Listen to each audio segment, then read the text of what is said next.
Evening and welcome, everyone. Good evening, everyone. I'm Mary Ann LeBlanc. Welcome to the March 5, 2018 public hearing of the Finance. All right. If I could please ask everyone to start by standing for the Pledge of Allegiance.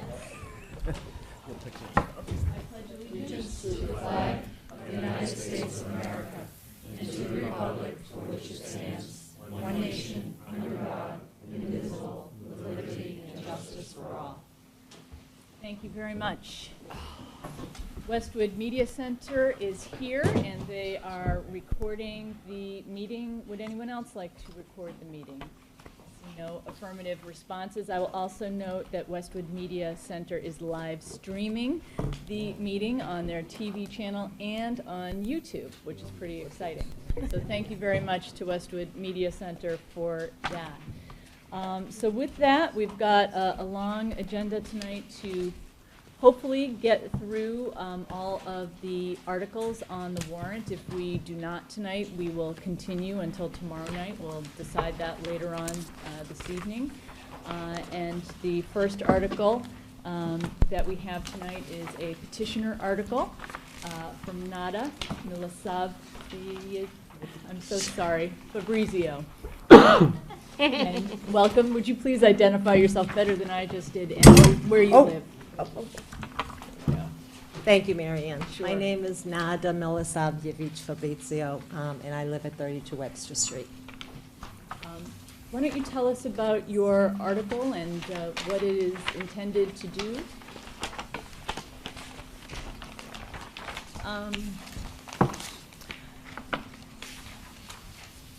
My article is intended.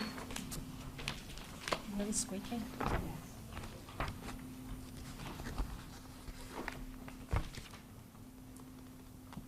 If you can't hear me, please let me know.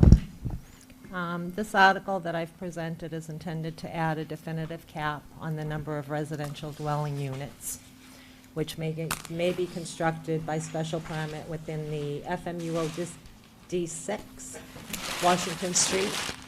Thank you. I'd sit here all night.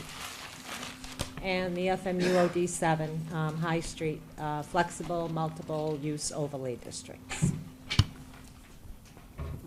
Let's see. As I'm sure you're all aware, the language in my article is identical to that put forth collectively by our Board of Selectmen and the Planning Board in the 2017 Fall Town Meeting warrant that failed to pass despite a favorable recommendation by the Finance and Warrant Commission.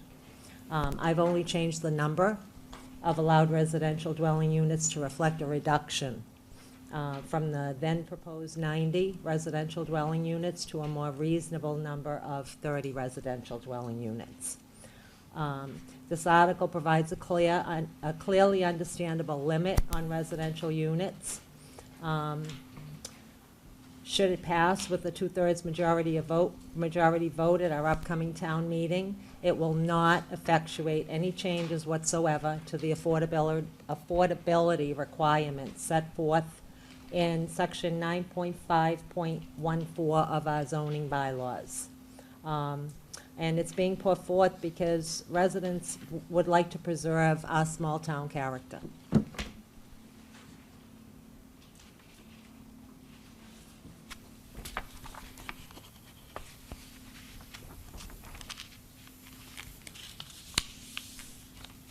And that's it. Thank you for that. Questions from FinCom? Yeah. How does that affect the existing units that are in those current districts, like Coburn School and over in Islington? Well, I contacted Sarah Bouchard, who's our housing and zoning agent, and I asked her to provide me with information, I guess detailed information is what I put in my email, letting me know that as of January 1st of this year, how many residential dwelling units currently existed in each of those districts. Sarah replied to me that surprisingly, her office doesn't keep that detailed information. And she referred me to the assessor's office. And I was given two sheets of paper that basically listed the current residential dwelling units in each of those districts. But that won't, because they're not, this is for special permit zoning. And because those apartments are already apartments, they're grandfathered in, and it's not going to affect So the it would be in addition existing. to whatever's in Yes. existence? Okay, that's what I wanted to know. Thanks. Yeah, sure. Can you tell us a little bit more about how you got to the number 30? I think I can.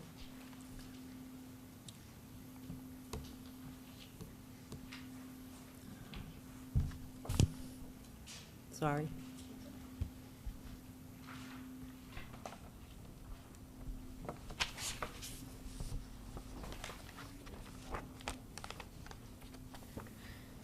Well, I got to the number 30 because there are currently proposed zoning changes at the Springtown meeting. And I got 30 because 90 is a lot of units, whether they're condominiums or apartments. And I'm not an apartment snob, and I'm not a condominium snob. I was born and raised in Cambridge.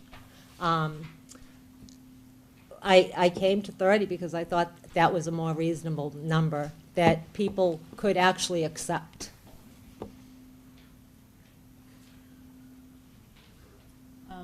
I know the planning board is here, and I know they have, you've been before the planning board as well, is that correct? I attempted to be before the planning board at their last meeting on February 27th. Unfortunately, that hearing lasted 4 hours and 51 minutes.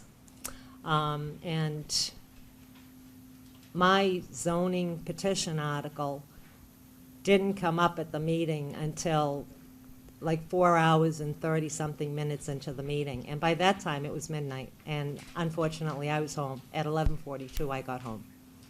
So I didn't present anything.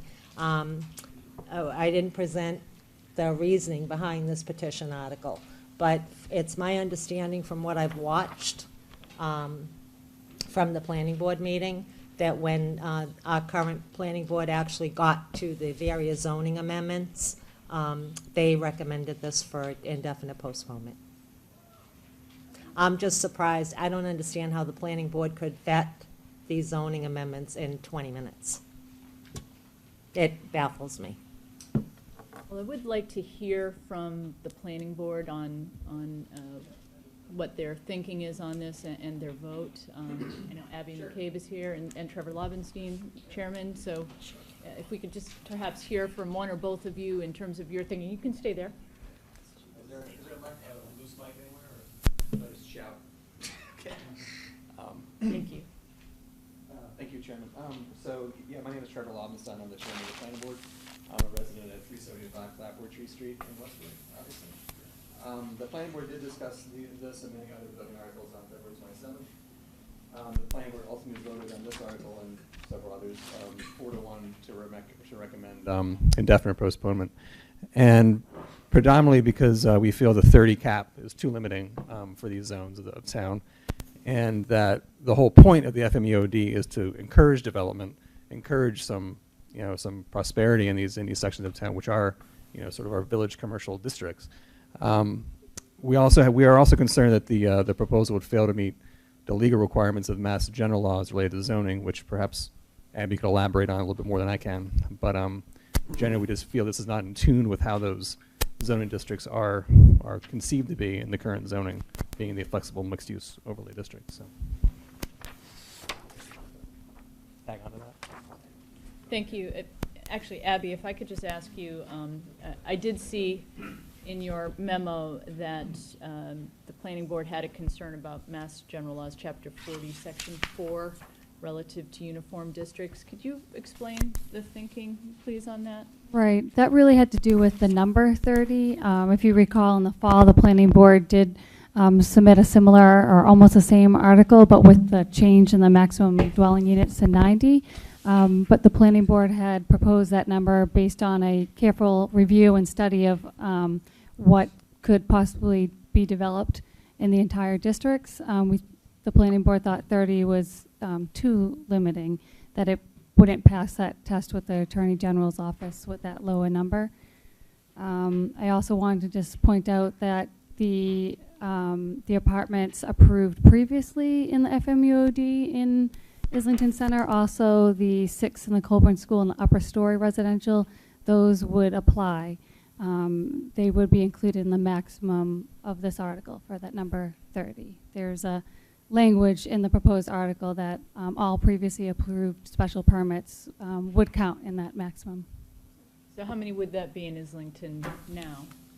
How many exist now? There was 12 approved in Islington in 2016, and then the 6 in High Street District. Questions from FinCom? Yes. Yeah, I'd just like to add a few things. Steve Olenoff, 52 Glandor Road on the Planning Board. So the purpose of this article, the way it's been rewritten, is not at all the same as the purpose that was put forth at the town meeting last year. The purpose is never to limit the number of units. It was always to define the number of units at an amount that would be what you would expect them to be. It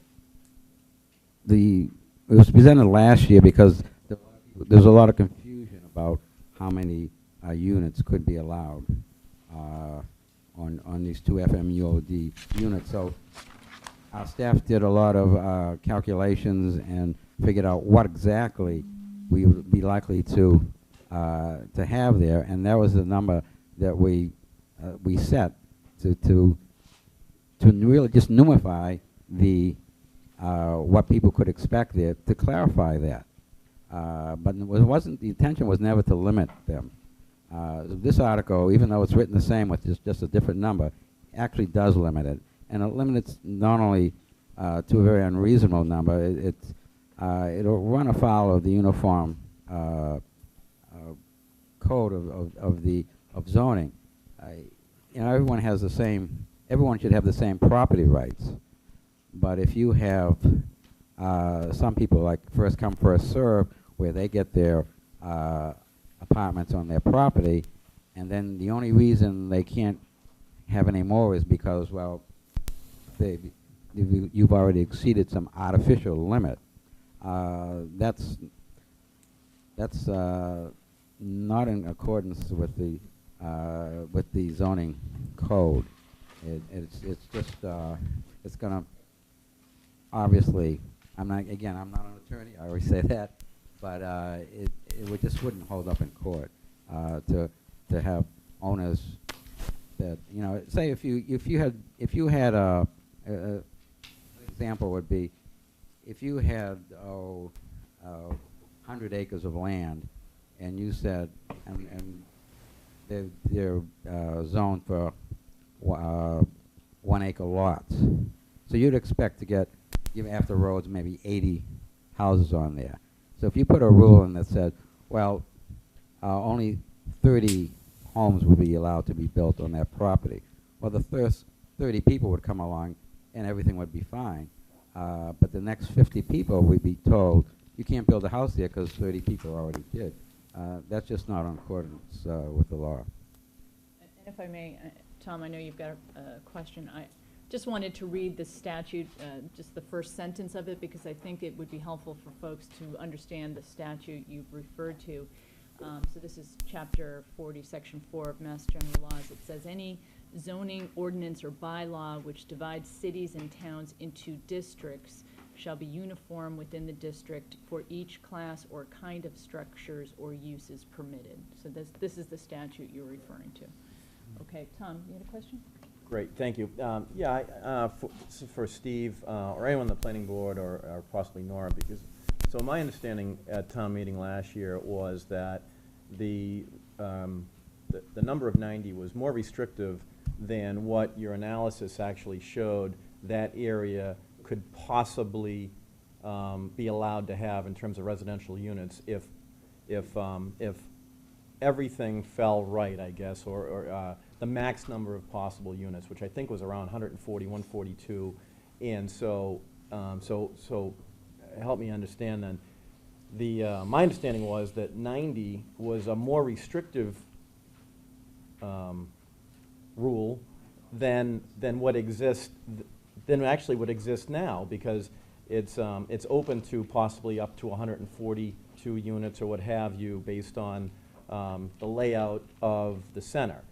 And so I guess if that's the case, then so Nada, one of the things I'm wondering about is if at town meeting 90 didn't pass, which was more restrictive than what exists today, then 30 is obviously more restrictive than 90. So there's a question in there somewhere. Is that accurate? Okay. So let me, if I understand the question, you're asking if the 90 was more restrictive than the bylaw without the 90. Yes. I do not think it is.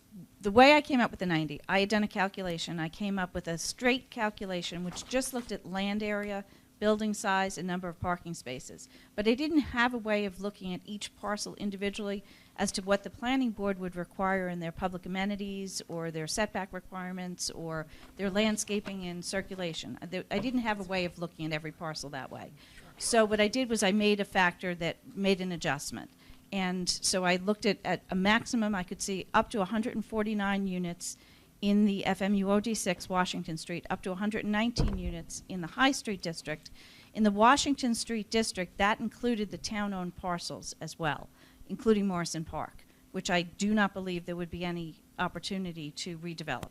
And so that's how I came down to 90 there. And on the High Street side, I also looked at the parcels. Some of the parcels, the shape of them led me to believe that they wouldn't be developed in that same manner. So the 90 was a little bit of a stretch, but it was my best guess on what you could ever realistically see in either district to be approved by the planning board. And it was not intended to be a reduction of what the bylaw allows. The bylaw allows housing units of up to 50% of overall square footage of development in a project by special permit.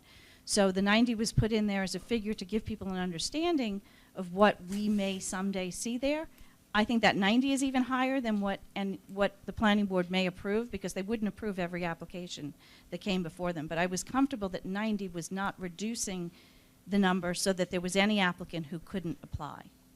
So I'd say that I thought 90 was the lowest we could go and still account for every parcel that may come before the planning board with an application that could be approved. So I didn't see it as a reduction. Right. Thank you. So I'd add just one quick add-on comment. It was something we discussed a bit with Nora at the time of that proposed amendment, was that there was a certain amount of ambiguity in the original language. That was sort of a calculation of units based on square footage or percentage of area of each development. And we just thought we were trying to sort of help the processes that are going on for these different parts of town and just make it clear to people so they won't come in and think, oh, we could have 500 units here. And say, well, no, you can't actually. You can really only get this many by the calculation, and then further, we're going to cap it at a reasonable point that's still has some sort of embedded flexibility, I guess. So. I have a question for you, Ms. Fabrizio. So, a lot of people have talked about the land that's down by Clapper Tree Street in the Islington area, that abandoned sort of part of town. Do you know what I'm talking about? I'm familiar with Clappertree and Washington Street, but no, I don't know exactly where you're talking. Are you talking under the railroad trestle? Yeah. Where they're leasing like truck space? Is that part of Westwood? I'm not sure. I kind of get confused between the Norwood-Westwood line. I can never differentiate between the two when I'm in that area. How would you see if your article is to pass? Can you hear me? I probably need the microphone. Sorry. If your article is to pass, how do you think it would impact development in that area that is underdeveloped right now? How would it impact that area? Personally, I think that we have unbridled development now in Westwood. I don't really have an opinion on how it would affect that part of, if it is even in the FMUOD. I mean, I'm not sure exactly what you're talking about, the Dunkin' Donuts or after that. After that. I really don't have an answer for you, but I'd like to revisit, if I may, if you would indulge me, what Nora and Trevor and Steve and Abby were talking about. Sorry. Take your time.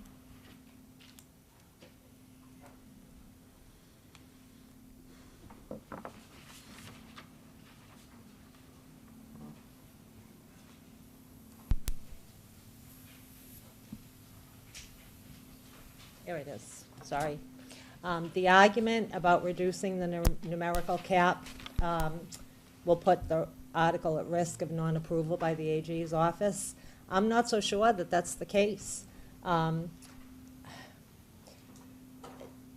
According to the Attorney General's office, if you read Mass General Laws, Chapter 48, Section 5, which you read Section 4, if you read Section 5, it actually authorizes municipalities to amend, add, or repeal zoning ordinances and bylaws in the manner prescribed therein. And they're saying that zoning has always been treated as a local matter. And the Attorney General's office says that because the adoption of a zoning bylaw by the voters at town meeting is both the exercise of the town's police power and a legislative act, the vote carries a strong presumption of validity. And municipalities, they have broad zoning power, and it includes the authority to preserve neighborhood aesthetics. And in the eyes of the court in Massachusetts, aesthetics alone may justify the exercise of the police power that the town has. And I think I just need to reiterate, I'm not going to revisit and hassle. I know that you guys don't want to hear about, you know, all this, how the FMUODs were created, but the residents are basically saying we're rejecting the urbanization of Westwood.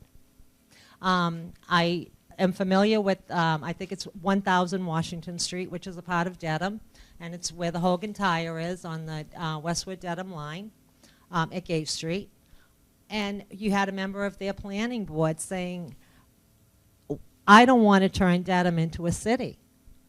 But when you look at all the development in Dedham, I mean, is that what we're headed to here in Westwood? I mean, and that's basically why I got the signatures and put my petition on the warrant. I think that if I get a recommendation from this commission for town meeting to vote yes for my petition, that would be wonderful, and I would be pleasantly surprised. But unfortunately, I'm not expecting that to happen. And with all due respect, I think it goes to town meeting and let the residents decide. And I think it's scare tactics with respect to whether or not the Attorney General's office will approve this. Again, municipalities have the power to make their zoning laws. So let me get to what I really consider is the real underlying issue here. And in my opinion, I think Westwood has a dearth of affordable housing. And frankly, Boston Magazine came out with an interesting article on the scarcity of affordable housing in the whole metropolitan Boston area. In fact, Westwood, if you look at the increase from 2016 to 2017, for existing homeowners, has seen a very nice average increase in property values.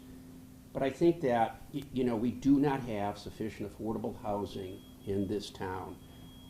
And to me, I've sensed this underlying opposition to whether it's apartments or condominiums. I think we have 5,000 plus homes here in this town, 15,000 residents, and adding up to 90 affordable apartments or condominiums in Washington Street, Islington, or in this part of town seems to me to be, I view it as progress. And I take a little, I want to take tacit your question as saying that the residents are strongly opposed to the urbanization of Westwood. I was driving down 109, I was looking at some of these homes and the dates, 1848, 1846.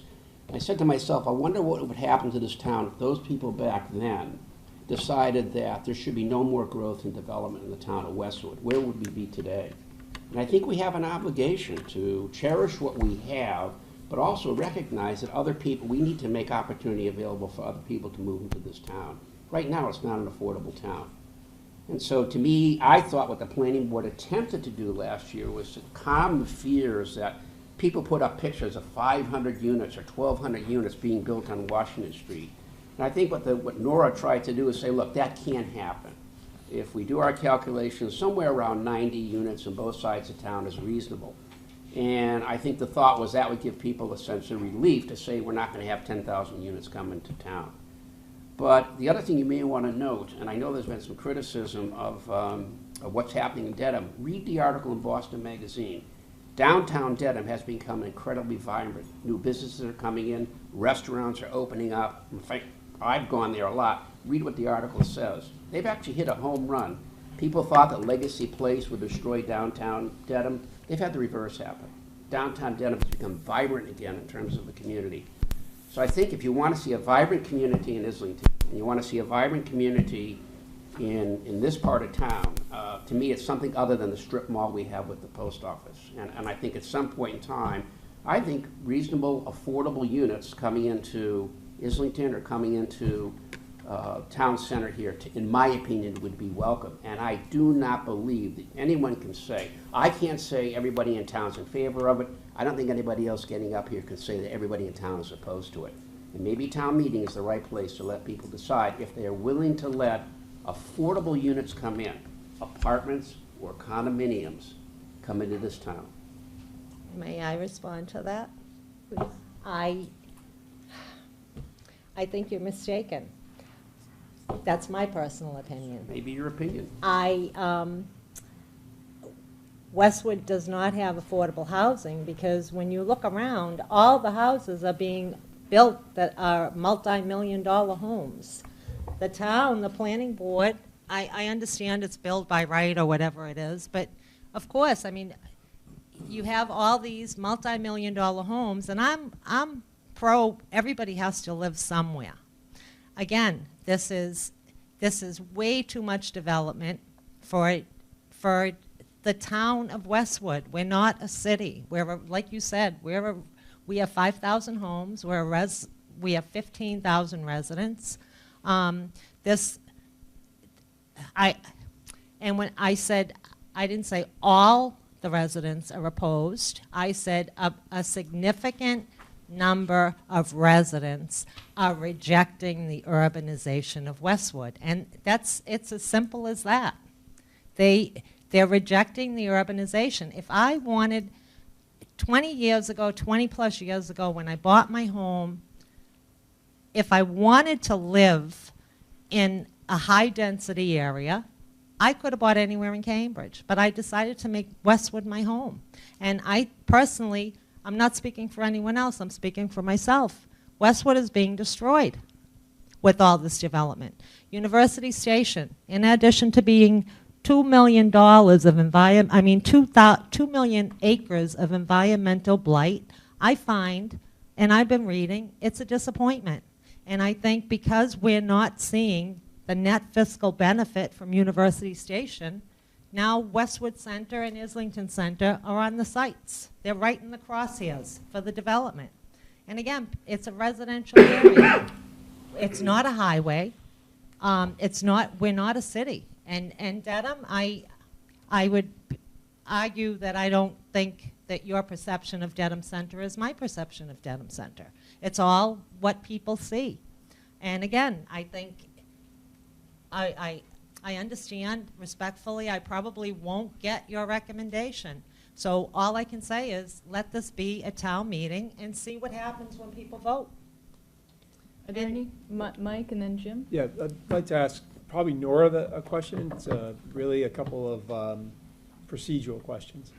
First of all, if this were to pass as is, how does that impact the current plans that are being considered in Islington Center right now? If it passed as is, and it allows for up to 30 units in Islington Center, there are 12 units there, and there are 18 proposed under the current proposal. There would be no additional units that would be available Okay. for a special permit anywhere else in Islington. What's proposed now would fit within this? It would. Okay. Now, another procedural question. If the town does pass this article, and we have a cap of 30, and let's say in 2 or 3 years, another development opportunity comes up. We heard at once before FinCom, what happens if Roach Brothers goes away and we want to put something there? What's the process for amending the bylaw to take the number up to 90 or 150 at that point? It would be another zoning amendment, so the same process we're going through today. It may not be a petitioner amendment, it may be an amendment that came from the planning So a board. developer could come maybe to the planning board, propose it, then come to us or the selectmen, and we'd take it in front of town meeting, and it would require a 2/3 vote. It would, right, and then the time to go through the town meeting process and the Attorney General's approval process. Okay.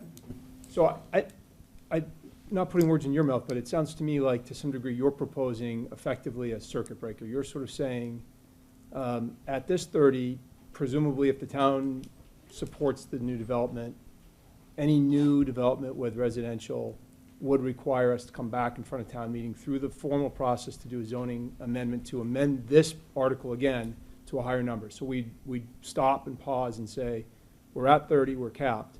If we want to go to 50 or 100 or 200, we have to stop and go through this process. You're really, I think, proposing a procedural circuit breaker that stops the process and brings the town together to talk about it one more time. That's really what you're proposing. I think this will slow down the rushing and the railroading of development coming in, whether it's commercial development, residential development. It's just going to slow things down. I mean, these meetings are happening 10 minutes before a meeting. It's revised. It's a revised meeting. These public hearings are public hearings, and people are speaking at these public hearings. At the planning board meeting on February 27th, which was what, last week? Over 100 people showed up. They're concerned about what's happening in these FMUOD districts, and not University Station, and I don't even know where FMUOD 1 is. I have no idea what that is. But it's 6 and 7. We live here. We're trying to preserve our quality of life. And I think if we can slow things down and be methodical, it just seems like, and not only to me, there are other people that I can speak for, everything is rushed. Everything is being rushed. I was at the planning board meeting on the 27th, and I heard members of the planning board saying they're waiting on the Board of Selectmen, and members of the Board of Selectmen saying they're waiting on the planning board. So the planning board is looking at all these zoning articles, 20 minutes, maybe, 19 minutes. And they're recommending to this commission, yeah, we're going to give you the go-ahead. So, yes, we're voting yes. I don't think it was properly vetted. I understand that a lot of residents come, but residents have concerns, and their concerns are, they're falling on deaf ears, and I don't mean a pun. That's no pun intended. Overwhelmingly at these meetings, residents want to know, they want a slow process. They don't like things rushed through, because when things are rushed through, you end up with something that you really didn't want.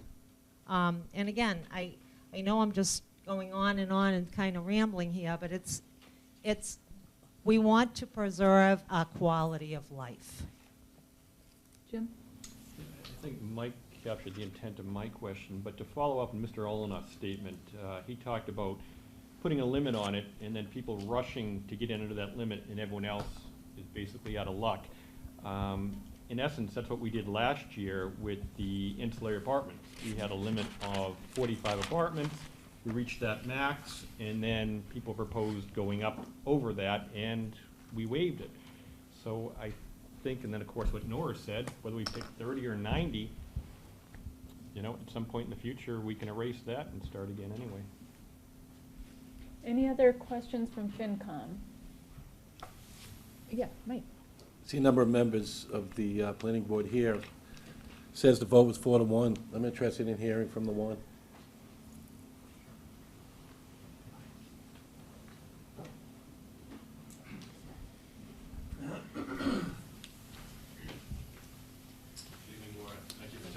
time.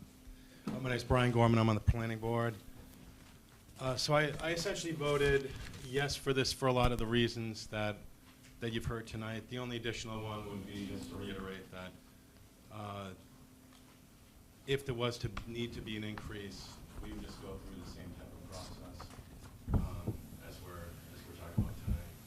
Well, you'll see that there's other planning board zoning amendments that are also addressed for this particular project here. So we do have zoning articles that come up as projects come forward, so it's not unusual to make modifications to the bylaws in that way. And I would also like to let the residents make their decision on this. There's a lot of decisions one way or another. The 2/3 threshold is pretty high to reach. So I mean, if it was to reach that 2/3, then that's pretty resounding for a town meeting. And then the other thing for that is to respond to Steve Olenoff's concern about the OG's office as far as that. If we do vote in favor of that, then send it to the Attorney Generals and let them decide. That's how I feel. But particularly for this, I respect resident petition articles, and I believe that they should be addressed just like any other board amendments, and let them go to town meeting and let the town decide. And that's all. Thank you. Yeah. Any other questions? Yeah, from Mary Ann, I have one Great more question. Council? I just want to ask, maybe to get some clarification. In these two districts, what kinds of development in Islington and High Street are you opposed to?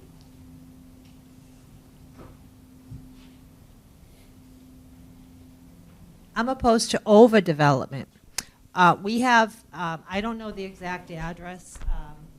Nora would know. The building beside, the building beside Islington Pizza. 321 Washington. There are 2 dentist offices there. I'm opposed. Why do we need 2 dentist offices? The residents took, from what I understand, and I wasn't part of it, which, you know what, shame on me. There were surveys on what the residents wanted. And from the early surveys, residents wanted open space.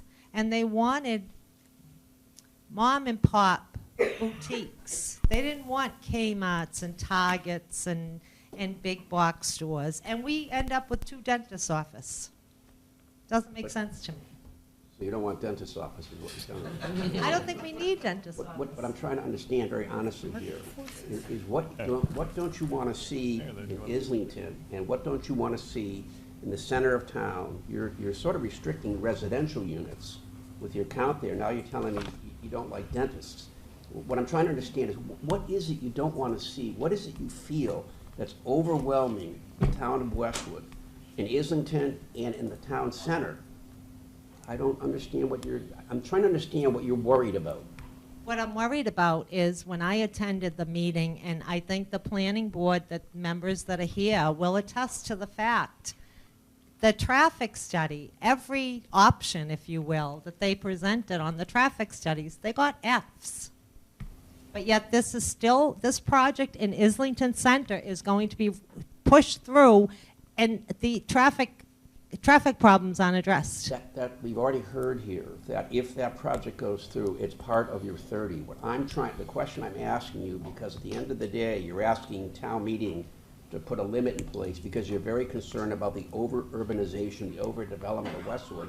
I'm trying to honestly find out, what is it you're worried about that's going to happen on High Street, and what is it you're worried about that's going to happen in Islington? That we're going to have huge structures of condominiums and apartments that we don't need. And that's my opinion. All right. I think at this point, I'm going to open it up to residents for questions and comments, and I see Chairman Lobenstein has his hand up. Oh, excuse me, I'm sorry. It's too early for me to make that mistake. Again. I apologize. Please state your name and where you live. David Atkins. Thank you. My apologies. David Atkins, 85. 85 Parker Street, member of the Planning Board. I just wanted to address the comparison to the accessory apartments because it sounded like a very resonant idea that this sort of a circuit breaker but it's much more than a circuit breaker because with the accessory apartments there was a limit, and once that limit is increased, it's a simple application for a permit and it's approved administratively. A big purpose behind the flexible multiple use overlay district is to attract proposals for development, with the idea that they would then go before the planning board, and the planning board would review those proposals, and with the discretionary review decide, 45 apartments, too much, and maybe we can talk to the developer, maybe it'll become 18 condos. I mean, it starts a process of review. So I think that if you were to basically stop this completely, it's not just putting the brakes on it, it's ending the potential for starting that conversation again. So I think it's a key difference there is that the planning board retains the discretionary review of these to say, what's the right number? I supported our proposal for 90, and I did see it as a limit. I don't think the legal argument, I don't know, but the issue was that 30 was such a dramatically lower amount that would effectively kill flexible development in these centers. And so I think that's important to not see it as just a circuit breaker or putting the brakes on temporarily, because it's really equivalent. I think it would be equivalent to repealing the FMUOD altogether, which, I mean, if people are really strongly against this kind of development, they could bring a petition article to the next town meeting and say, repeal the whole thing and end any kind of mixed-use development. So I don't want to go there, but I think it's important to recognize that it's not just a sort of a pause button. It would change the dynamic, and it'd be another 10 years before anything came along. Thank you. Yes, Chairman Hickey. Hi, everyone. Okay, I'm John Hickey. I live at 117 Sunrise Road. I had the pleasure this past year of serving as the chair of the Board of Selectmen. And I just really want to take everybody back a minute to the genesis of the warrant article that we had in September. And we have a societal issue. You're all aware of that. People enter public discourse and they make things up. And suddenly they become fact. As we've sat here this evening, we've heard people talk about the profitability of Westwood Station in the negative. That's just factually inaccurate. But it's now been said, and that's what happens. That's what we're dealing with. So in June of 2017 at the Thurston Middle School, we had a public hearing regarding Islington and the development of Islington. And a resident got up and he said he had done some back-of-the-envelope math.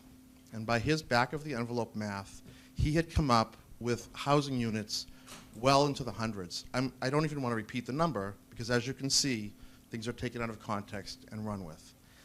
We have been subject to anonymous online postings, anonymous online Facebook postings, all sorts of issues where, regrettably, even in Westwood, where we participate in civil discourse, people have engaged in very underhanded ways of making things up, generating tension, and running with it.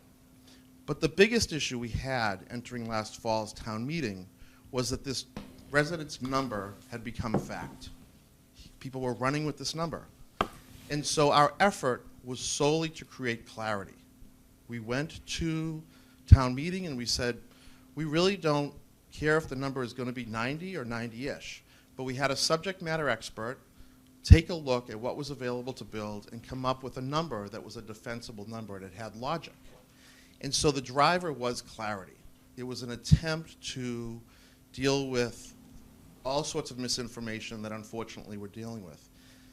To now look at a number that is solely restrictive, although the warrant article looks the same and has only been changed by number, the intent is very different. And so I just wanted to give you a little bit of the background of how that occurred and how we got to this point. Thank you. Thank you. Any other questions or comments from residents? Yes, I see two hands here.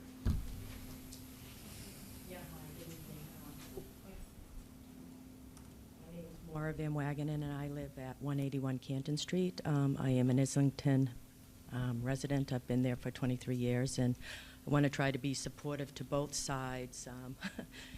I think in terms of, you know, what we're looking for in Islington Center is an area where we'll attract neighbors to go to, places, you know, like you talk about Dedham downtown. They've done a wonderful job. It's all restaurants. It's a gathering place. No ill speaking to dentist office, but I mean, you go there and you go out. It's not a place for people to gather, and I think that's what the people in Westwood are looking for. I think you probably may even find the 325 Washington Street that a lot of people are pleasantly surprised in terms of how that did turn out.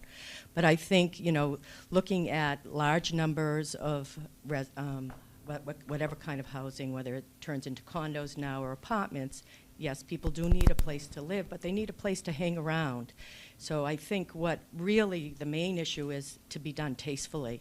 I think, you know, in terms of Dedham, you know, they've made huge high-rises there. I mean, yes, they have their downtown that they have maintained. You know, it's really a quaint little village, and I think really that is what we're really looking for, and to really keep that into consideration when you're putting it all together.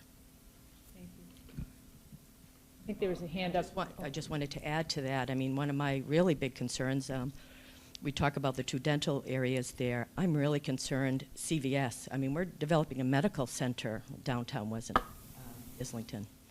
You know, they are going to be turning into healthcare providers, and so you're really kind of setting that a little bit. So again, just in terms of the tenants, I mean, I'm not opposed. I know CVS is probably a wonderful commercial property and business to have, but please size and, you know, gathering places for people. There's a hand up behind you, Ms. Conant. I'm Debbie Conant, 21 Strasser Ave. I think, as you all expressed, the beauty of this article is that it can be changed at any time. And with the potential changes in the classification of residential versus commercial with, for example, Epcot, I believe it is, this is a really good time to pause and just limit the amount of housing until we see what the classifications will be, because we're going to be scrambling to try to fit in affordable housing if they do reclassify that. We'll have too much residential. So we go with the 30, we let the town decide, and we can bring it up again. We can always revisit these things. They're not etched in stone. So I hope that you do support her article and let the town decide. And in terms of the 90 not being accepted at town meeting, there was a lot of confusion because they thought that by not voting for the 90, they'd get a lower number. They didn't realize that the 90, it was a double-edged sword, basically. And they thought by voting against it, it was protecting them because they want less than 90. Thank you. Any other questions or comments from residents? Yes, ma'am.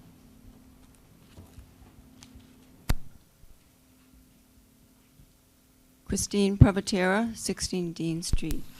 I'd like to address a couple of points. One, I fully support, I can't remember her last name. Fabrizio. The petitioner's article, because I agree with the prior comment. There was confusion last year at town meeting, and people, and I don't speak for all, but I speak for many residents because I have spoken to many residents of Islington, are concerned about the number of residences, whether it's condos or apartments. We don't like the size as proposed. It's just too overwhelming for the area. And I want to address, somebody had commented from the FinCom about we need more affordable housing.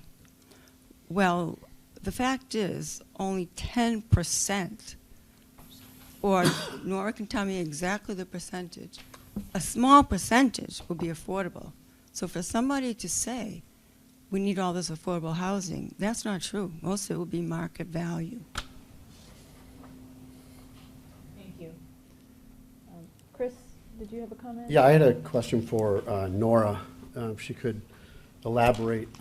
If this were to go through, it would effectively render FMUOD 6 no longer a mixed-use opportunity. Is that right? Sorry, wait for the microphone to reach you.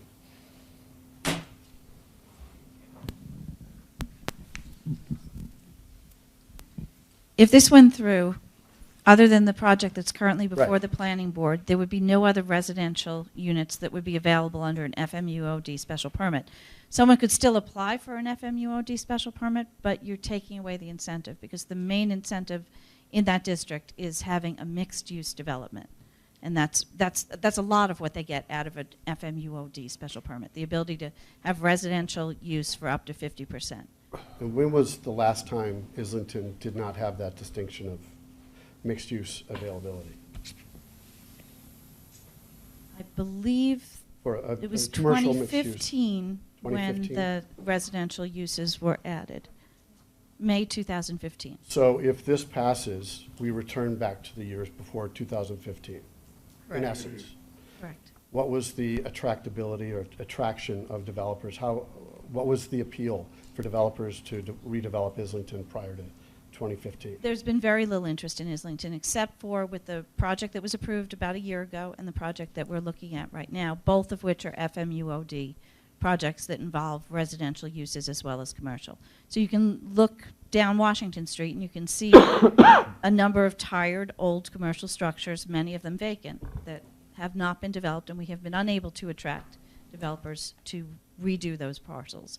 We're hoping that we will, and we believe that the residential commercial mixed use is the best way to do that. That's why we asked town meeting to add residential as a use in the two FMUOD downtown districts. So I've also heard a resident say, we can always revisit this later. If this were to establish the 30 as the cap, and I believe Mr. Gorman also mentioned, if it reaches 2/3, that's a pretty high threshold. It can be difficult to achieve. If we are at 30 and we get a developer who is interested and we don't achieve the 2/3 at town meeting, what's your sense of the likelihood of achieving 2/3 to revisit this, to then bump it up to 60 or whatever a new possible development may be looking at? So 2/3 is a high bar, as it should be for zoning changes. Every time we go to the town meeting with a zoning change and we need 2/3, we go there because we have a zoning proposal that we think the town needs. Otherwise, we wouldn't be even making the effort to do that. My concern with the description as a stopgap measure is that that's not how we use zoning. I agree that that's what we have done with accessory apartments. We've done that because it was the only way to get accessory apartments approved back in the, I think it was the early 1990s, when the first accessory apartment bylaw was passed. And it was specifically limited to 1% because it was something new in town, and the town wanted to take it gradually. When we saw we were approaching that number, we came back and asked for another %. We could have asked to just remove the cap entirely, but we didn't think people were ready for that, so we asked to go up to another 1%. We did that when we were approaching the cap, when we knew that we were getting close, and that's for residential uses. That's something nice to have, but not a necessity. It's not at all the same thing as looking at commercial redevelopment. Commercial redevelopment takes an immense amount of time and effort and capital on the part of a developer that we're going out seeking for coming into the area and improving the town. If we were to tell developers that we'll start talking to them and we'll put this through a town meeting process, and maybe we'll get on the next warrant, and maybe we'll get 2/3, and then we'll get to the Attorney General's office, and then come back and talk to us again 6, 8, 9 months down the line, I think that has a dampening effect on exactly what we're trying to do. One of the reasons we passed the flexible multiple use overlay district was to streamline the process and to take obstacles away, to encourage developers to come and present a project that could be considered on its merits, to allow the planning board to look at a project and determine if it makes sense for the town and for the neighborhood it's in. If it does, a special permit can be approved. If it doesn't make sense, it can be altered, and if you can get to a point where everyone agrees, it'll get the special permit. And if you can't get to that point, if you don't have a project that's good for the town and good for the neighborhood, the planning board can simply deny the special permit. That's what they're elected to do. So I just believe it's poor planning to use zoning as a mechanism to put a breaker on development. I think you should zone appropriate to the type of development that you're looking for.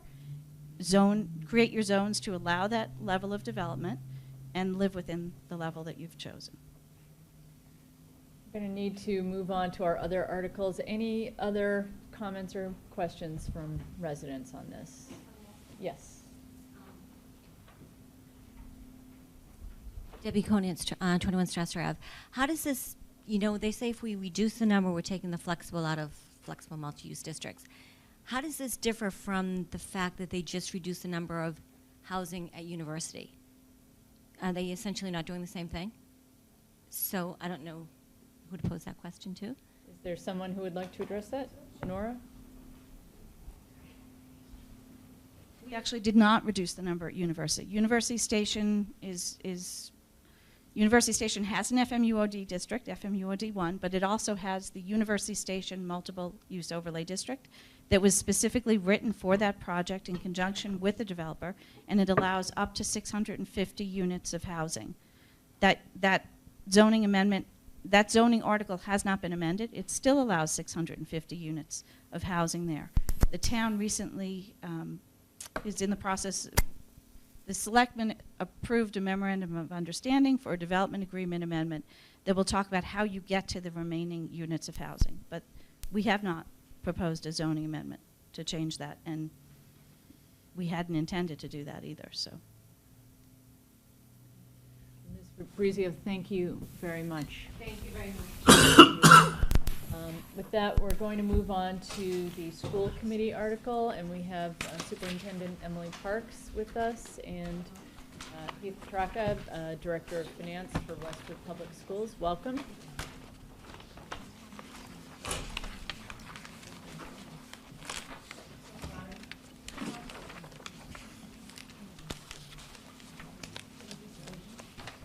Thank you.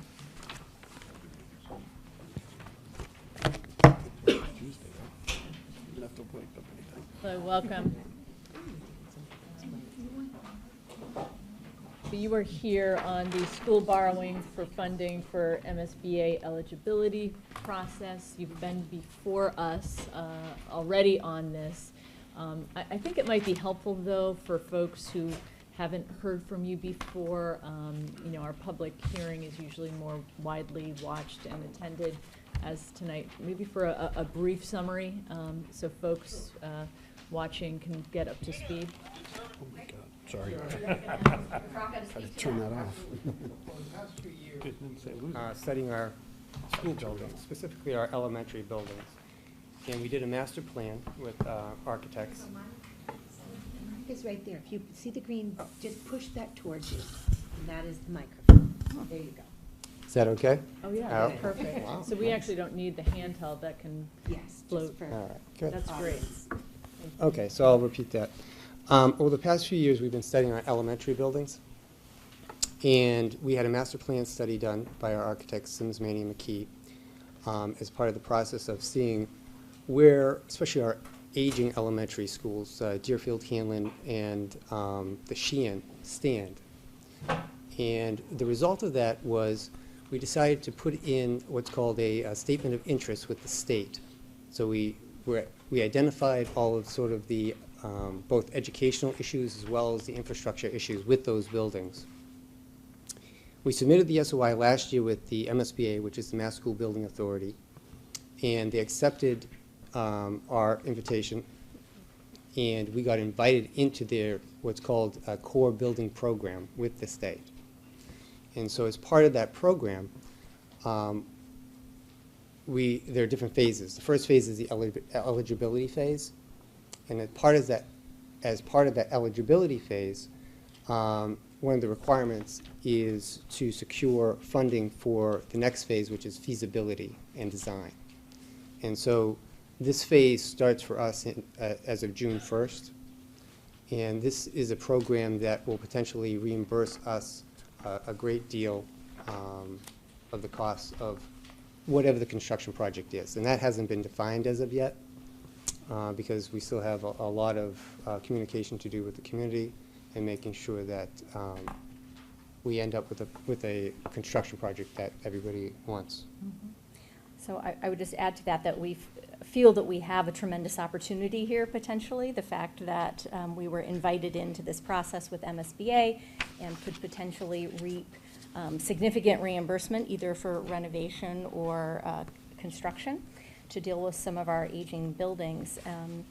The phase that we've been asked into, the eligibility phase, one of the deliverables for this 9-month period would be an appropriation to go into the next phase, which would be the feasibility study. And that's when we need the funding to be engaging in an initial kind of schematic design process. And so that's what this warrant article is for that initial appropriation.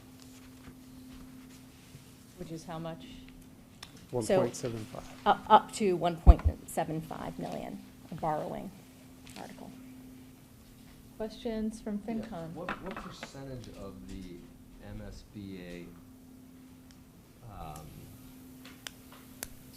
funding would that be for the overall project?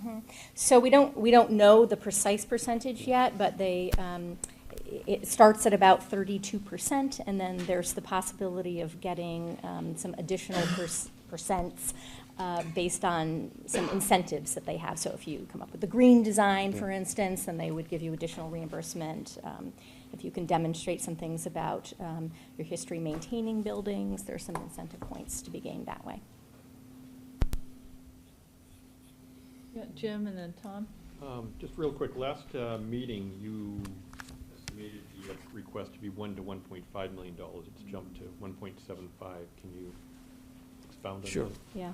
Yeah, well, we've been working with the MSBA on that figure, as well as our architects, as well as they've given us what other districts that are in the pipeline as well, and what they're sort of going for.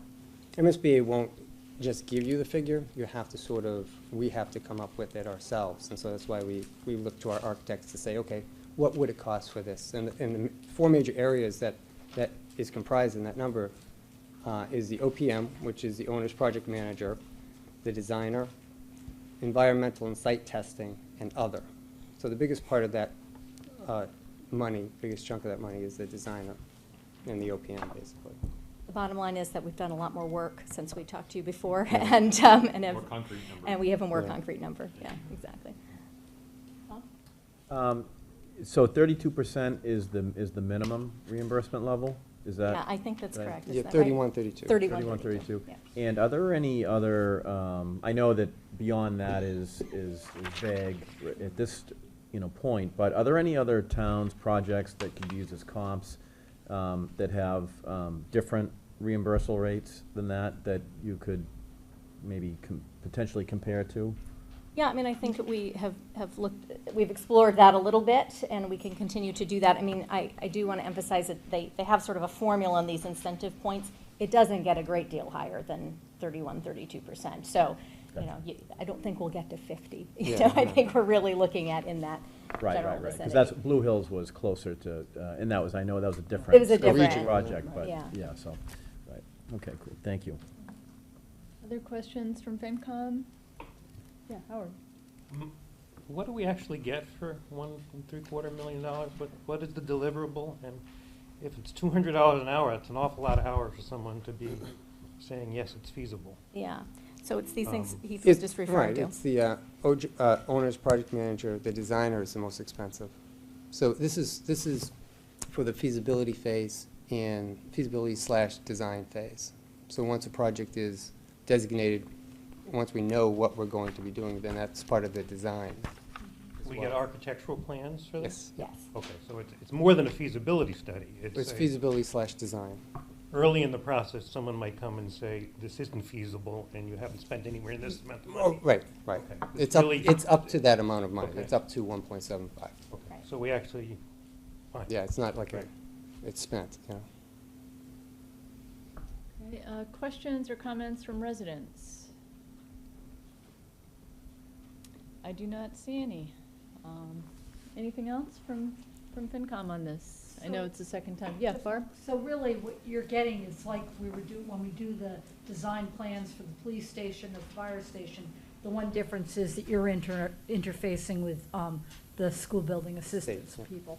Exactly. So, but it's the same sort of thing as getting design plans. Right. It's very prescribed, the whole process. Okay, well, thank you very much Thank you. for being here. All right, thank you. Superintendent Mr. Petracca, thank you very much. And we will move on to the Board of Selectmen articles.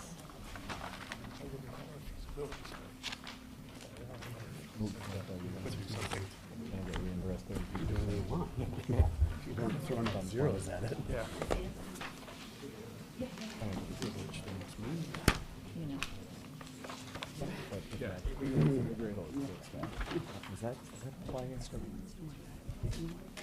It's gonna work out okay. Yeah, I'll do the road. Chairman Hickey, welcome. Thank you for having us. Mr. Hickman, Mr. Gillette, Ms. Hyde. Chief. Welcome, everyone. So I know that you have a number of articles that are before us tonight and some that will be coming, as I understand. Correct. And I'm sure you'll address that. As we go through them. I'm going to turn most of this over to Pam, right, for the typical pro forma ones, right? So we start with, I mean, a lot of this is. The road improvement. So the road improvement project is the request that we have traditionally to seek authorization to accept any state money, primarily it's Chapter 90 money to every city and town, roads are primarily used to maintain our roadways. But in addition to that, in past years, we've gotten money for doing sidewalks under the sidewalk program. We recently received money from a developer and from the town to do the intersection of Clapboard Tree Street, which we're about to embark on.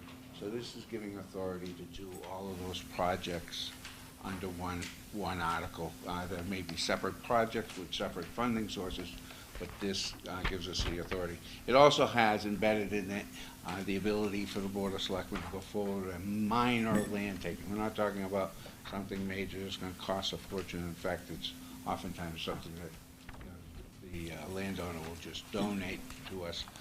That was done on the sidewalk project that was done in the Dallas area. And a number of landowners gave us little strips of land in front of their homes, or easements in front of their homes, so we can go forward with that sidewalk project, and that's what this is all about. So it requires a 2/3 vote because of that language, because of the taking ability, but other than that, this is just a straightforward article.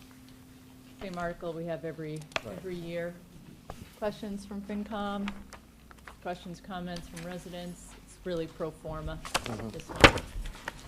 Okay, does that bring us to, I think the next one we have is the Chief's article? Chief Decker's article regarding the removal of snow and ice around fire hydrants.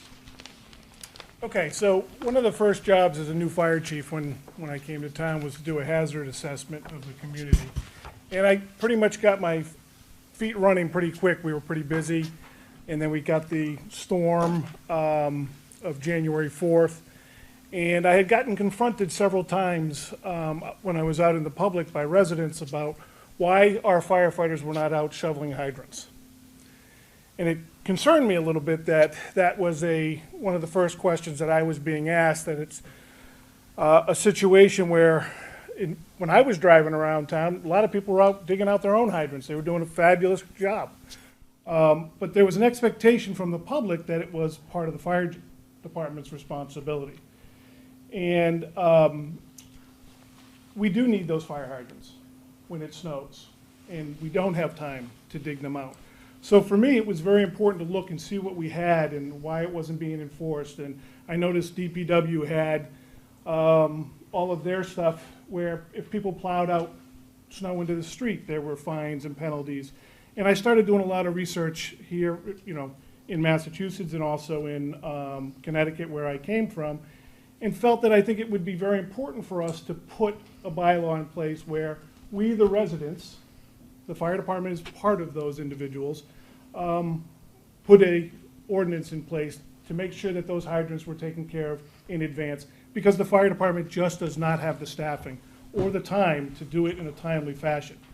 Now, you're all probably saying, well, what have you guys done for the last 100 years? Well, we were doing Neighbors for Neighbors, and you're going to see some bigger campaigns from the fire department on that. We were out there trying to do our best, helping out where we could fit in, but our call volume has just exploded. And we can't afford to do that. We can't put those people into the street because they're out doing their primary care of delivering emergency services. So what's our next step? That's getting neighbors involved in doing this. So we put this together and we're massaging the language a little bit, and part of it is basically an educational opportunity for the fire department to let people know, hey, we need some help. Now, the school system has done a phenomenal job getting out there with their teams and making competition, so a lot of these hydrants get done. We go out and hit a lot of the ones on the major thoroughways and the dangerous streets because we have all the equipment that can do that. So that's that neighbor helping neighbor. So what we're really now looking for is all the neighbors to get together and work together to do this.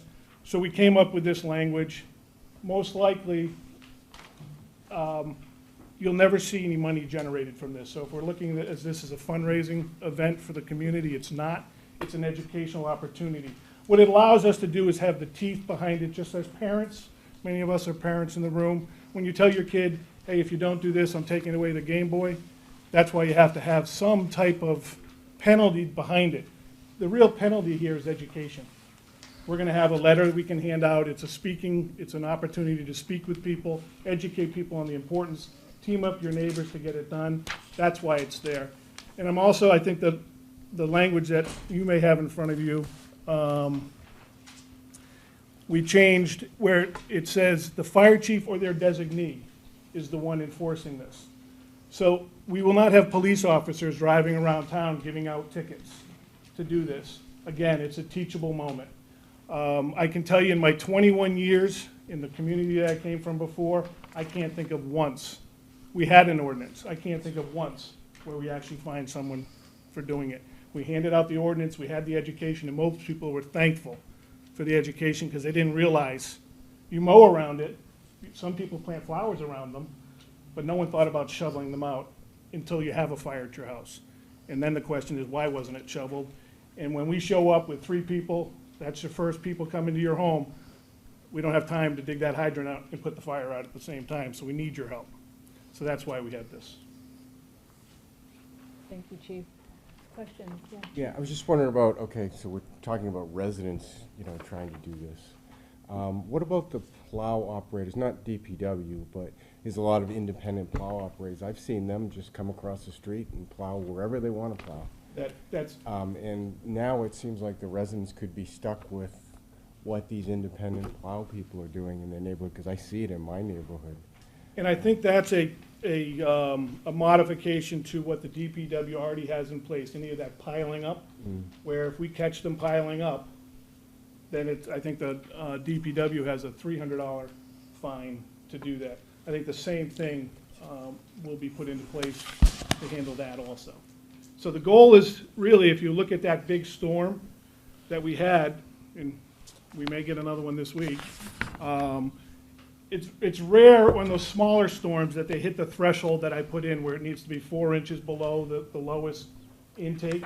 It's rare. Most of the time we can get to them. It's when these big storms hit that we need people to be prepping and thinking, and really be thinking about it. So that's the goal of that. But yes, we do need to take care of those nice contractors that like to pile up on it, because that's where you're going to need some help digging those out. Other questions from FinCom? Yeah, what if the resident is unable, whether it's elderly, disabled? Right. Now, if they're already having their driveways and walks plowed by someone, they would just add that on. If that's not feasible, that's where that neighbors helping neighbors concept that you're going to see grow out of the fire department. We're doing it already. You're going to see a bigger campaign for that. We'll take those case-by-case basis and see if we can do it, or facilitate working with the neighbors to go in with that neighbors helping neighbor concept. So if you had an elderly person that couldn't do it, maybe there's some high school kids living next door that could easily do it for them. So it's the whole purpose behind it's a campaign to get it accomplished, so it's taken care of within the first 24 hours.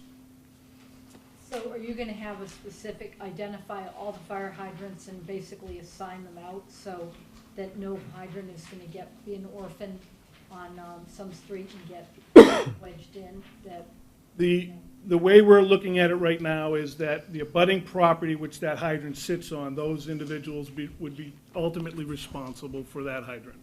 Now, again, that goes back to talking with your neighbors. You might be away, so getting it done. There'll be town properties that the fire department will put that on our shoulders to help the neighbors with that. We'll know what those hydrants are, so those will be ours to do. And then those one-offs that we find.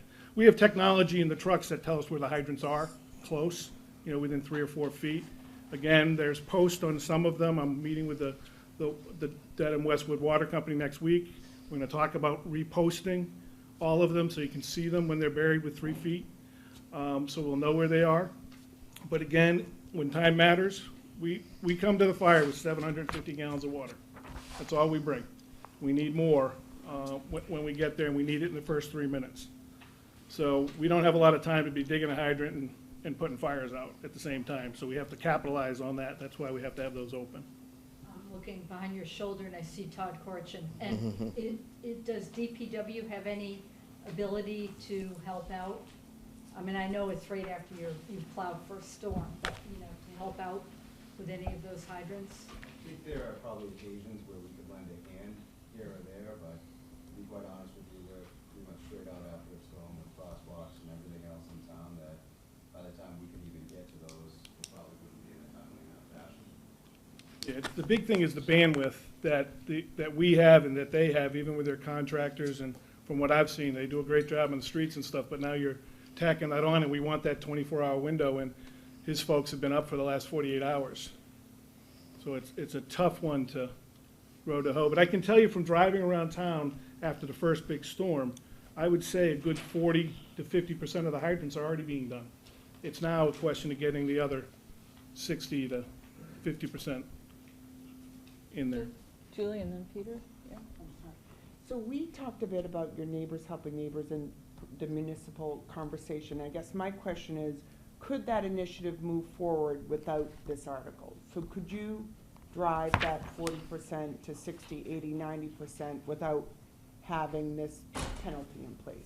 The fire department for years, through Deputy Chief Reardon, has been doing a phenomenal job trying to drive that message out to the public.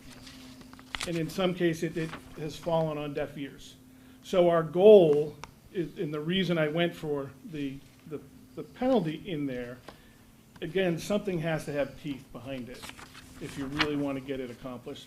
So the teeth are there, but again, it's that educational component where if someone just keeps giving you pushback after push, you have a mechanism. Because other than that, there's nothing.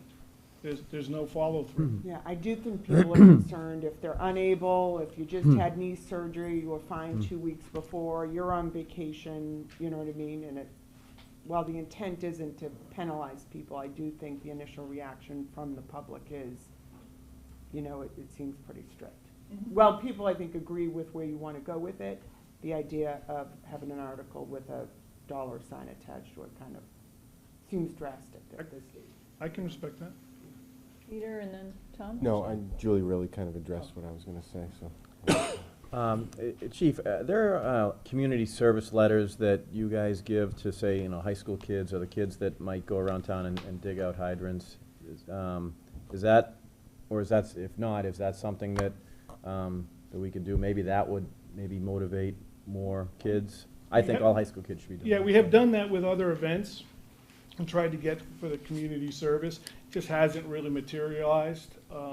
We can work closer with the school system to look at that, and other organizations to do that, as we move forward. But right now, I would say that campaign we did on social media and challenging you know, the cross-country team versus the football team versus the hockey team. They did a great job. Right by the high school, all those hydrants got done. So if you lived by the high school, that was a great place to live, because those kids got some work done. Right. But it's in all the other parts of town where we just needed to be on somebody's idea. And what I was seeing is a lot of people have their driveways being plowed by someone already. So just have your contractor take a quick swipe and get it down. It takes care of the issue. Oh, yes, At what level of accumulation does this become a real issue? Normally on your storms of 8 to 10 inches, because most of the hydrants, if you look at them in driving around town now that there's no snow on the ground, most of those large orifices, the large output orifices, are about 10 to 12 inches off the ground. So you have to have, because we're looking at anything within 4 inches, so you're looking at about a 10-inch storm, which here we are in the Northeast. Yeah, do we get them? Yep, but not as frequently as we used to when I was a kid. You know, so it's not as frequent. We've been able to develop any data that would indicate how many of these hydrants aren't being addressed?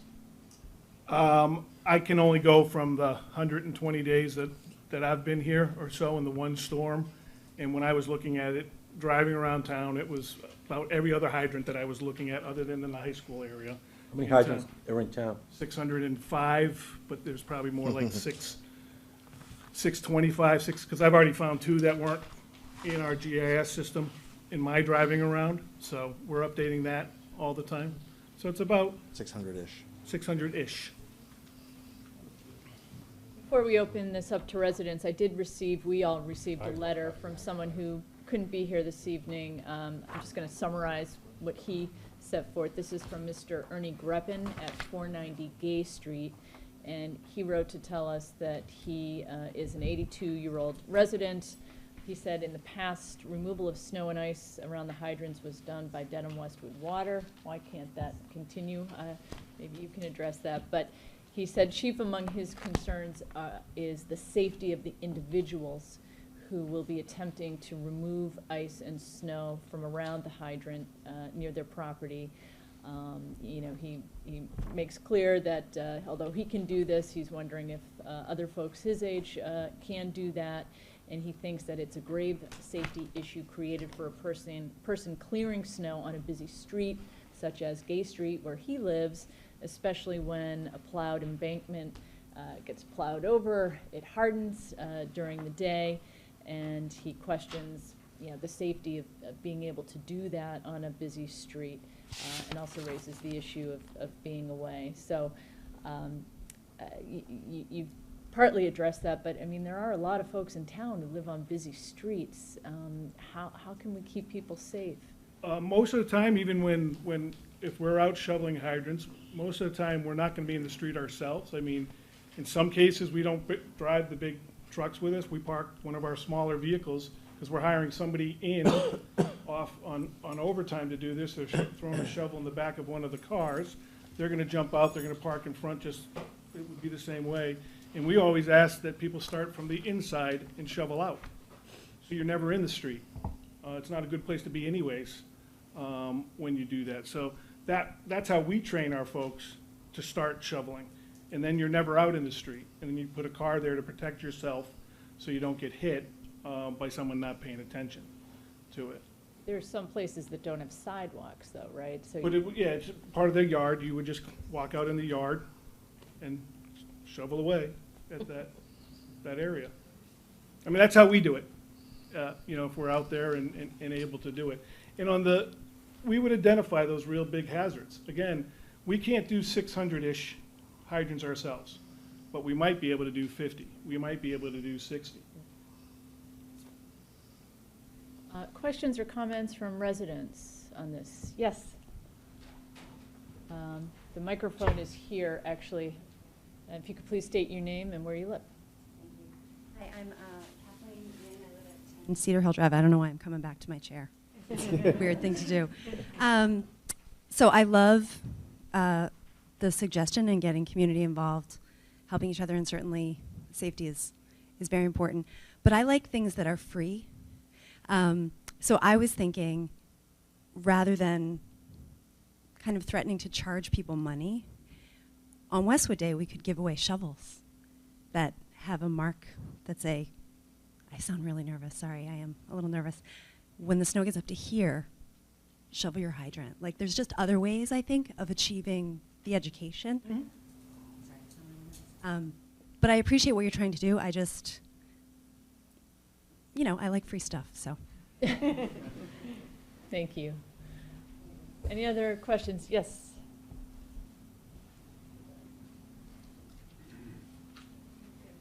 Adamila Savlovich, Fabrizio, 32 Webster Street. I support Chief Deckers. I have oil heat in my home, and I'm a pain in the neck because I am constantly reminding my husband, please shovel a path to the oil fill-up tank. And I'm concerned about someone coming to give me oil. I'm more concerned that there's going to be a fire and the fire department can't get to the hydrant. Thank you. Thank you. Any other questions or comments, Mike?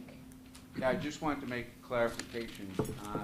The way this article is written, the A in the article already exists, so it says erase what is already there and add to it. B and C is what's being added, so the new language, when we focus on this, when you hear the vote, is for B and C. Thank you. Okay, well, I think that wraps up that discussion. Thank you very much, Chief. Thank you. I think that brings us to the town salary and expense budgets. I think that would be you, Pam. Great. So the next couple of articles are our standard budget articles each year. We just have a quick presentation, and you have that in front of you, if you can't see that screen.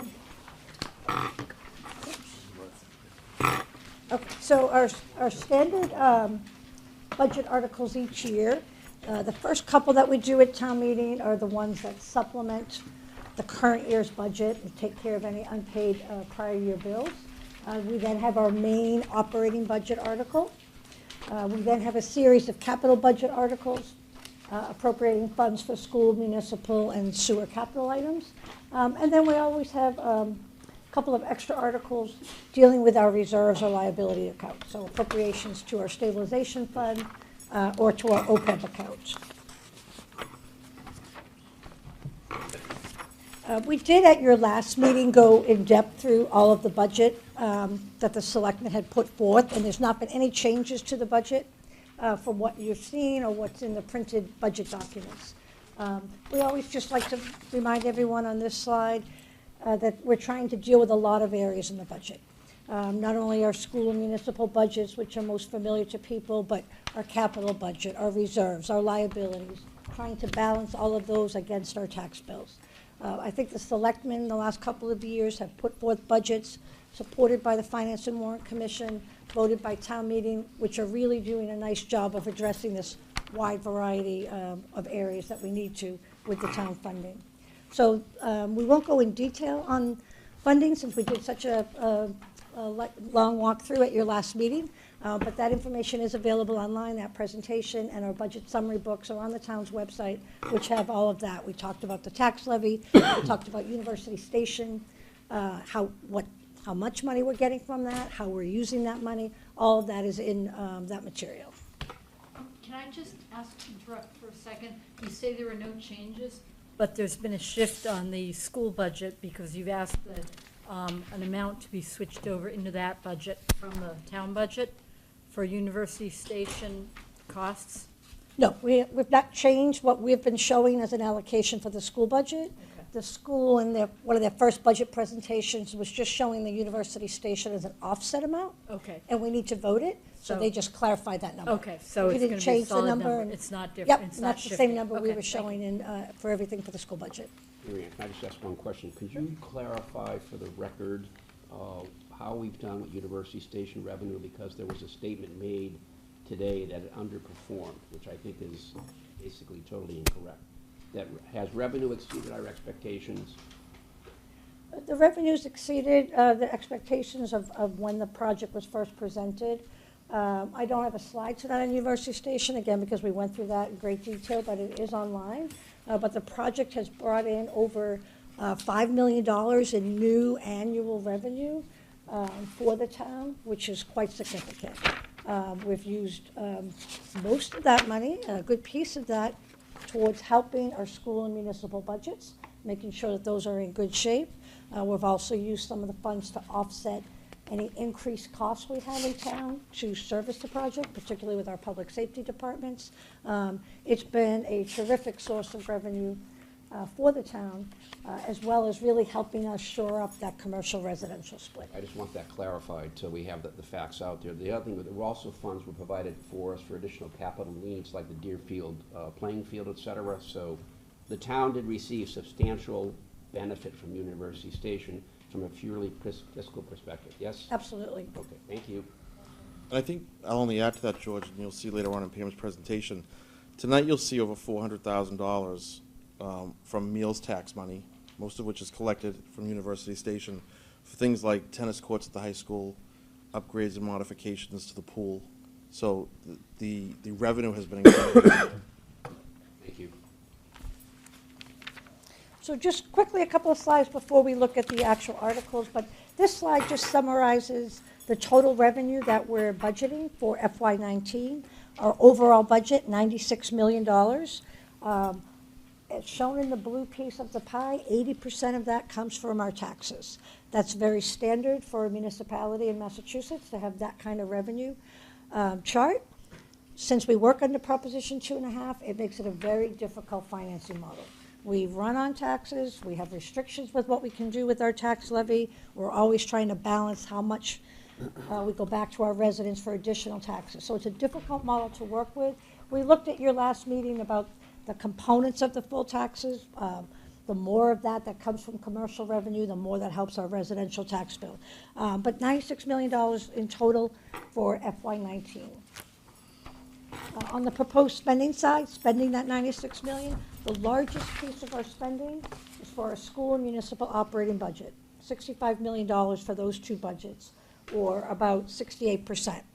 So the most important area of our budget, this is where we provide that direct service to the community, our school budget, our public safety, police, fire, DPW budgets, and all of our staffing.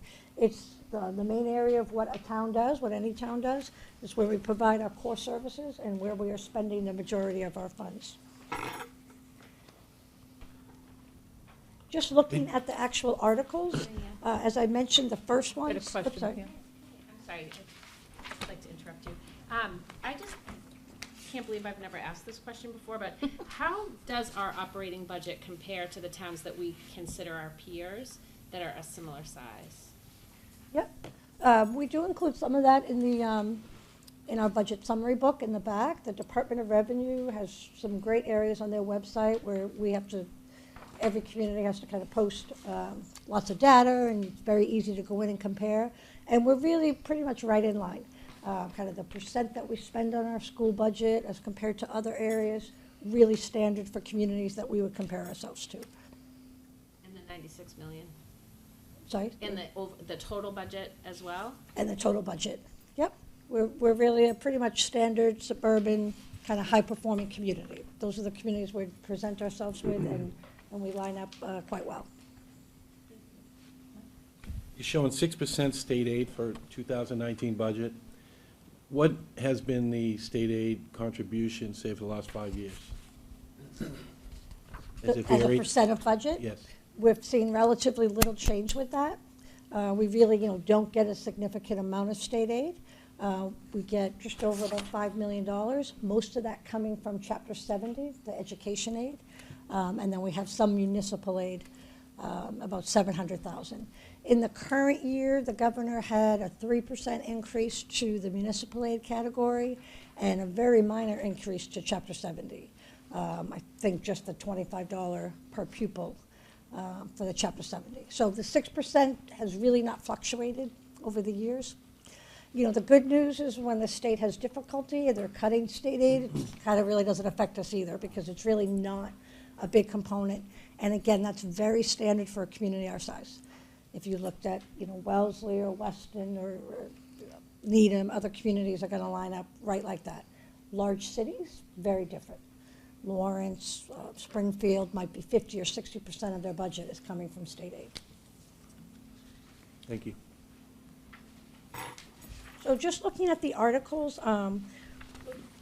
when we do the full warrant, the first couple of articles supplement the current year, any cleanup that's needed to the FY18 budget. So we don't have those for you tonight.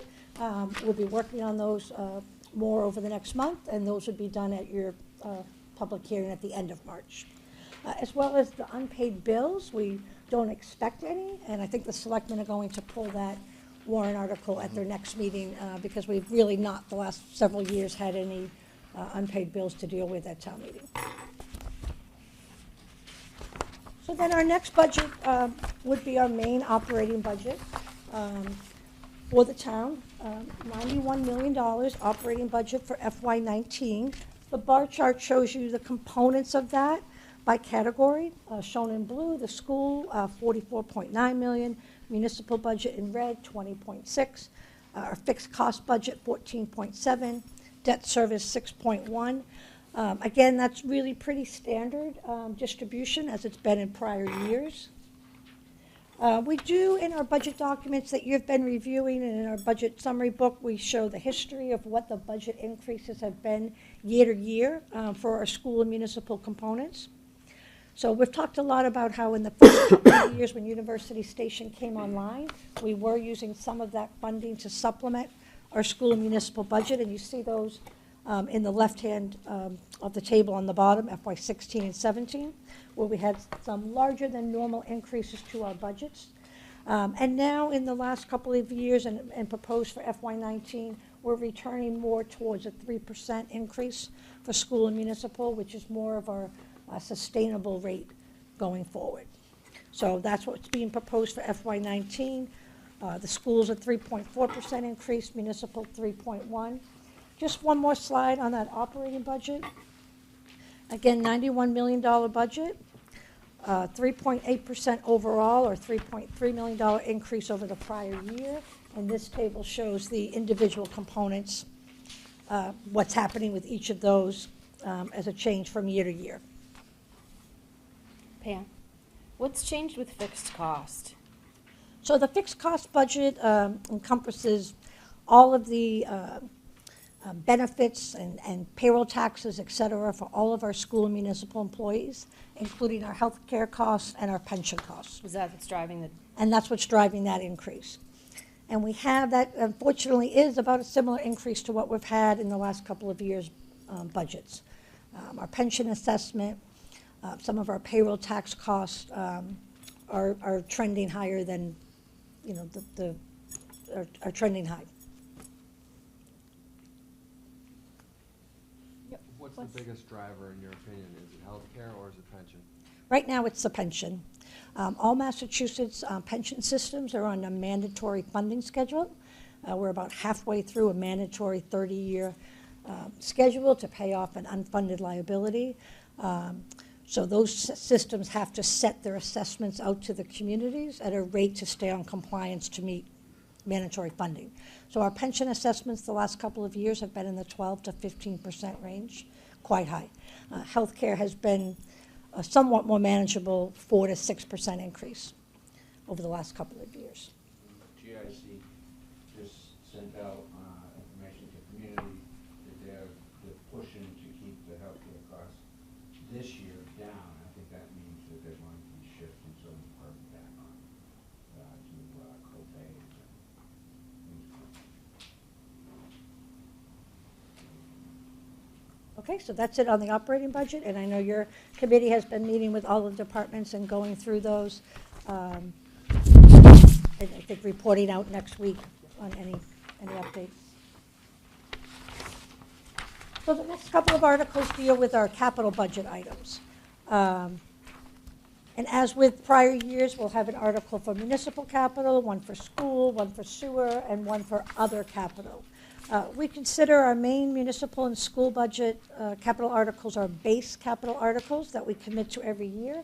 The bar chart on the bottom shows what the selectmen have proposed for capital spending over the last several years. We have, the selectmen have tried to increase our capital spending each year. As shown in the green on the right, 1.7 million for the two main base school and municipal articles, more than double what we were doing in FY14. So there's been a continuing emphasis of the last several years on making sure we're funding our capital budgets as best we can. So the next couple of slides just go through those individual articles. The first is the municipal capital budget, $886,000 to fund the items as listed. This is a very standard list of items for equipment and projects for our municipal departments, primarily our public safety departments, police, fire, and DPW. So again, a pretty standard list of the items here. The selectmen are really committed to an annual reinvestment in our public safety equipment and our town building and assets. It is critical that our departments have up-to-date, safe, efficient equipment to perform their jobs. And we are on a very healthy rotation schedule with our police, fire, and DPW as far as annually looking at and continually rolling over our stock to make sure that it's all up to date. I want to make sure we don't have questions on the municipal capital items.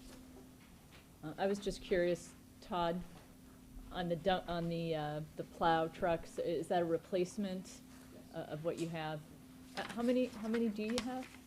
Currently, right now, in inventory, with our one-ton vehicles, we have 15. With the heavy-duty dump trucks themselves, the bigger units that you see standing shelving, there is 11. And when you have a big storm, they're all Every one of them are out. Yeah. About, unfortunately. Thank you. Any other questions on Yeah. municipal capital? Yeah, Mike and. Go ahead. Oh, thank you. The library self-check circulation terminals, is that to replace one, add one, upgrade one? What is that?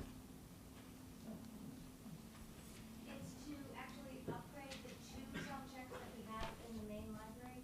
So we have about 70% of our checkouts are done by the self-check, and people using self-checks. So these would add additional features and would be faster. Up here in the IT line item, end user technology, any way to describe that better? So the town's IT department handles, I believe, is over 300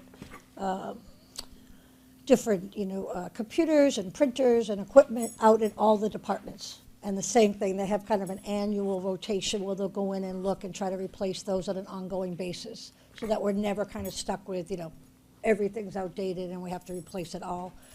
They're kind of always looking and rotating and upgrading. And all of our IT equipment is handled centrally by our IT director. Individual departments don't do their own purchasing or handling of that. And the same thing on police vehicles, how many vehicles what percentage of the total vehicles are we turning over?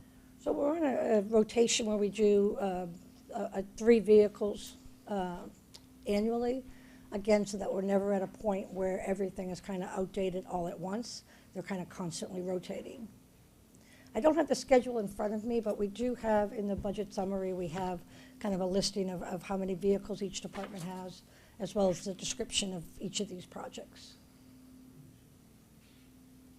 These guys know better than I. Yeah, we usually see those schedules. The pool has a maintenance schedule, the fire department, the police, it's all listed out for years. And the departments have really done a great job of trying to inventory their assets, make sure they're on a good rotation schedule. Probably 10 or 12 years ago, we were at a point where we would, have to replace everything at once in a department, or they'd have, all outdated equipment, and we're just trying to do much more of a routine rotation schedule. The selectmen have stressed that and have tried to fund capital items in that manner. I think the school does the same, right, Barb? Yes. Listed out, yeah, similar exercise. Like the roofing. Mm-hmm. Any questions or comments from residents on the municipal capital improvements? Not seeing any.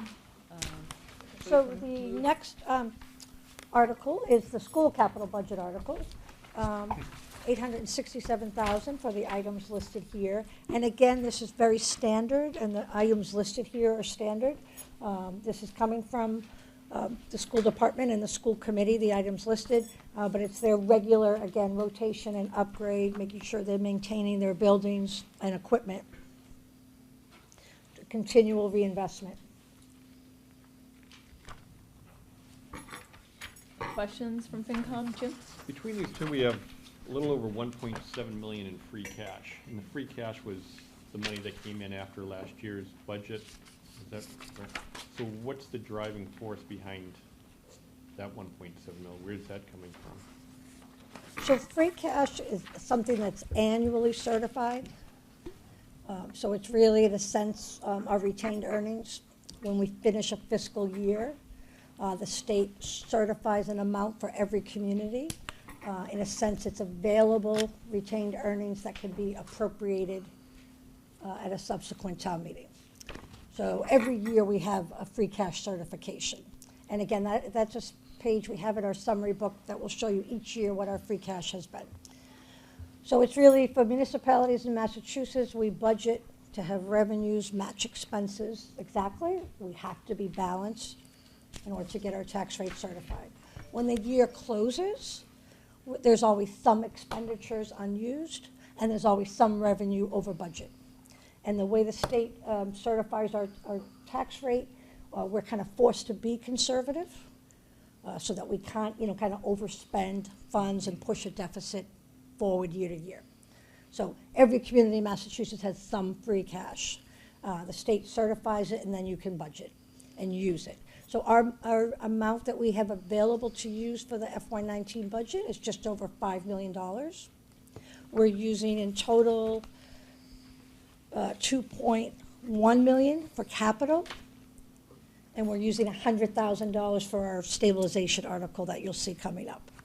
You know how much of it was money returned from over budgeting versus money that was uncollected, or revenue that was not accounted for?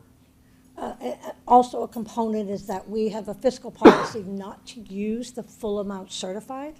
So some of the balance each year comes from that we didn't use the full amount from the previous year. So there's retained earnings sitting there before we start to add in the revenue and before we start to add in the expenditures. A good portion of ours the last couple of years is coming on the revenue side. We've talked when we've looked at the budget, we've had strong receipts for motor vehicle excise. We've had strong building permit activities. And instead of kind of increasing our expected budget for that and spending it, we keep the budget conservative and steady. We let the additional revenue come in. And once it's in free cash, we're then appropriating it. And we have financial policies on what we use free cash for. We never apply it to the operating budget. We use it for capital, one-time needs, that type of thing. Okay, so the school article, kind of the standard projects that they would have. And the next capital article is the sewer budget capital article. We show this separately because it is funded with sewer user fees or sewer retained earnings. We operate the sewer department on an enterprise fund, fully having that revenue offset that cost. So this is a list of projects as put forth by the sewer commissioners. And again, it's pretty standard, making sure their equipment is up to date, and more importantly, making sure that they're continually inspecting and repairing the sewer lines throughout town. And then we have our next article, kind of our other capital article. The last several years, the selectmen have tried to put forth in the budget beyond our base capital. So we have our base every year, school and municipal, and we've tried to increase that what we can. We've also said, let's look at doing projects above that. Sometimes things come up, or community-wide projects that really would be hard to fit within those base capital articles, and we handle them in an additional article. So this year we have additional capital on the top, $857,000 for the projects listed here. $50,000 for a town hall reconfiguration. A lot of you know we have an office in the basement of Town Hall. It's really not appropriate working space, and would like to, now that the selectmen have relocated out of the selectmen's meeting room at Town Hall and have their meetings in the police station, the new police station has a beautiful meeting room, and so the selectmen have been meeting there. It's going to give us that space in Town Hall to do a little bit of reconfiguration and get that one department up out of the basement. The second item, $175,000. The school has identified some repair work needed for an elevator that's currently at the Thurston Middle School.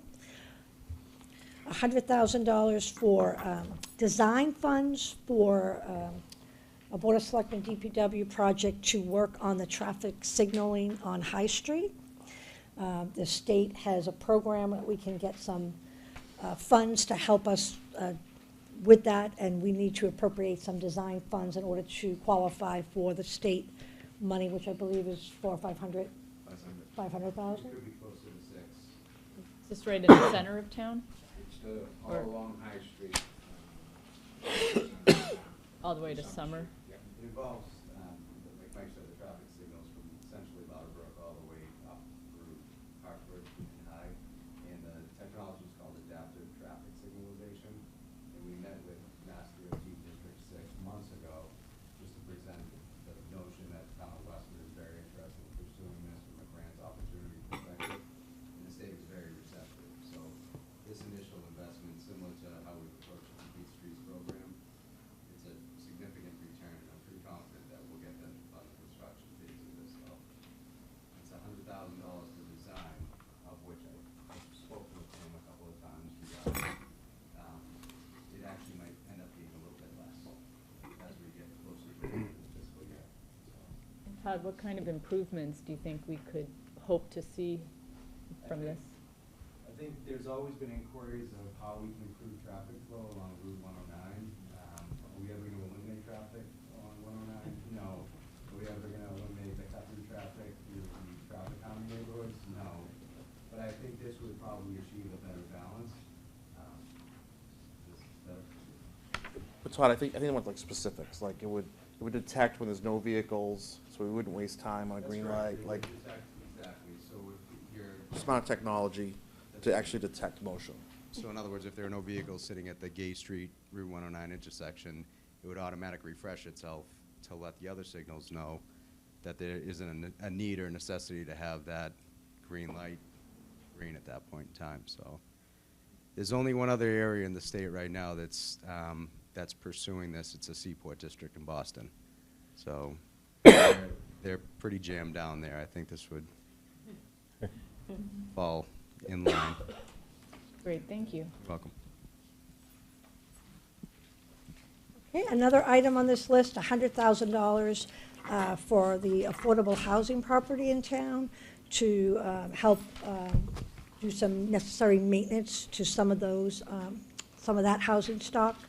And then two items, $125,000 for a major repair and upgrade to the HVAC dehumidification system at the pool at the high school, and $307,000 for high school tennis courts and lighting project. And as John mentioned, those last two items, $432,000, we're proposing to fund from the meals tax revenue. Those are really, significant community-wide projects that need to go forward. It would be hard for us to fit those again within our ongoing capital budgets, but utilizing some of the meals tax revenue would allow that to go forward at this point. Great, Barb? Is it now is that a one-off, or is it now a policy on what to do with the meals tax? Because I know long-range planning has been discussing the meals tax for quite a while, and how to fund, like, capital stabilization fund or various other things. So is that just how we're dealing with it now? And this is not necessarily the policy going forward, or? Yes, I think, people felt we needed to start to make some use of that money. That came at a time that these two projects were going forward. So this would be a way to allow us to get that done. We do hope to see, kind of after the final restaurant opens, I think this week in University Station. Once that gets up and running, we're going to be able to see our kind of updated, stabilized number for meals tax revenue. Right now, it's at about $400,000 a year, which has been terrific and additional revenue from University Station. But with that one more restaurant coming online, we'll get to see what that is. So we are proposing to use fund the meals tax for these two items. With what we expect to take in from the state through the end of the year, we would have at the end of the fiscal year, after this appropriation, about $630,000 in the meals tax account. But it is, I mean, it is to be determined as to how we figure, Okay. expend that going forward. One of the things Pam and I are talking about is taking a small percentage of the meals tax and applying it to the aid to the elderly. Right. Is there those types of funding sources that we can come up with? We don't ever want it to contribute to the operating budgets. We don't want to become reliant, but there's got to be certain things we can give direct aid to the residents to really feel the help from this revenue. Any other questions from FinCom on the other capital improvements? Or questions or comments from residents? Yes, ma'am. Not sure where the microphone went. Oh, Todd has it. Drop the mic. We had a mic. You're on fire today. I just want to go back to a planning board member and a board of selectmen member that saying that I'm saying untruths about University Station. I think that is subjective because I'm looking at the budget and I can't get a definitive answer. I'm hoping that you can tell me. A definitive answer on what is our net fiscal revenue on an annual basis from University Station. I see things in the budget, sorry. I see things, excuse me, that will say above Proposition 2.5, 179,000. I would just like to have some kind of an idea on what our annual intake on University Station has been and what it is. I'm not a financial person. I can't read accounting statements, so I'd appreciate it. Thanks. We do have in our budget summary book, which is on our website, we have, you know, kind of 2 to 3 pages that summarize all of our University Station activity. We try to make it easy to walk through. It looks at how has the revenue come in and how have we applied that to the budget.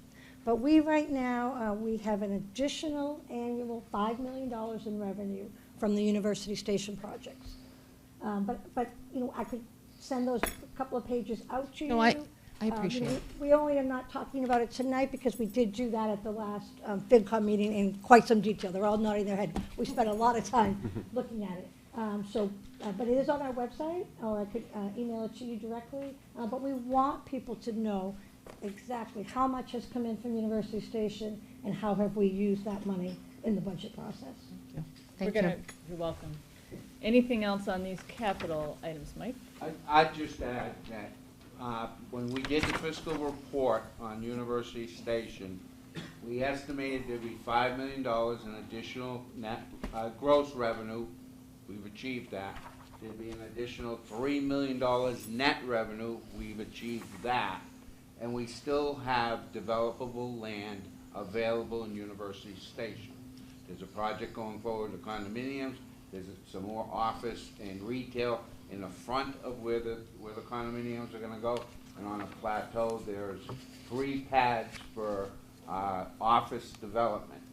And those, when they come online, will be net additions to revenue that we did not predict. We were conservative in the prediction for the revenue from University Station, and we will have exceeded that by the time it gets built up. Maybe some years because the offices aren't jumping into development, but we eventually will achieve it. Yeah, Howard. Quick point, and that $5 million does not include the meals tax? Does not include So- that. So on top of that, you On got. top of that. And, And yeah.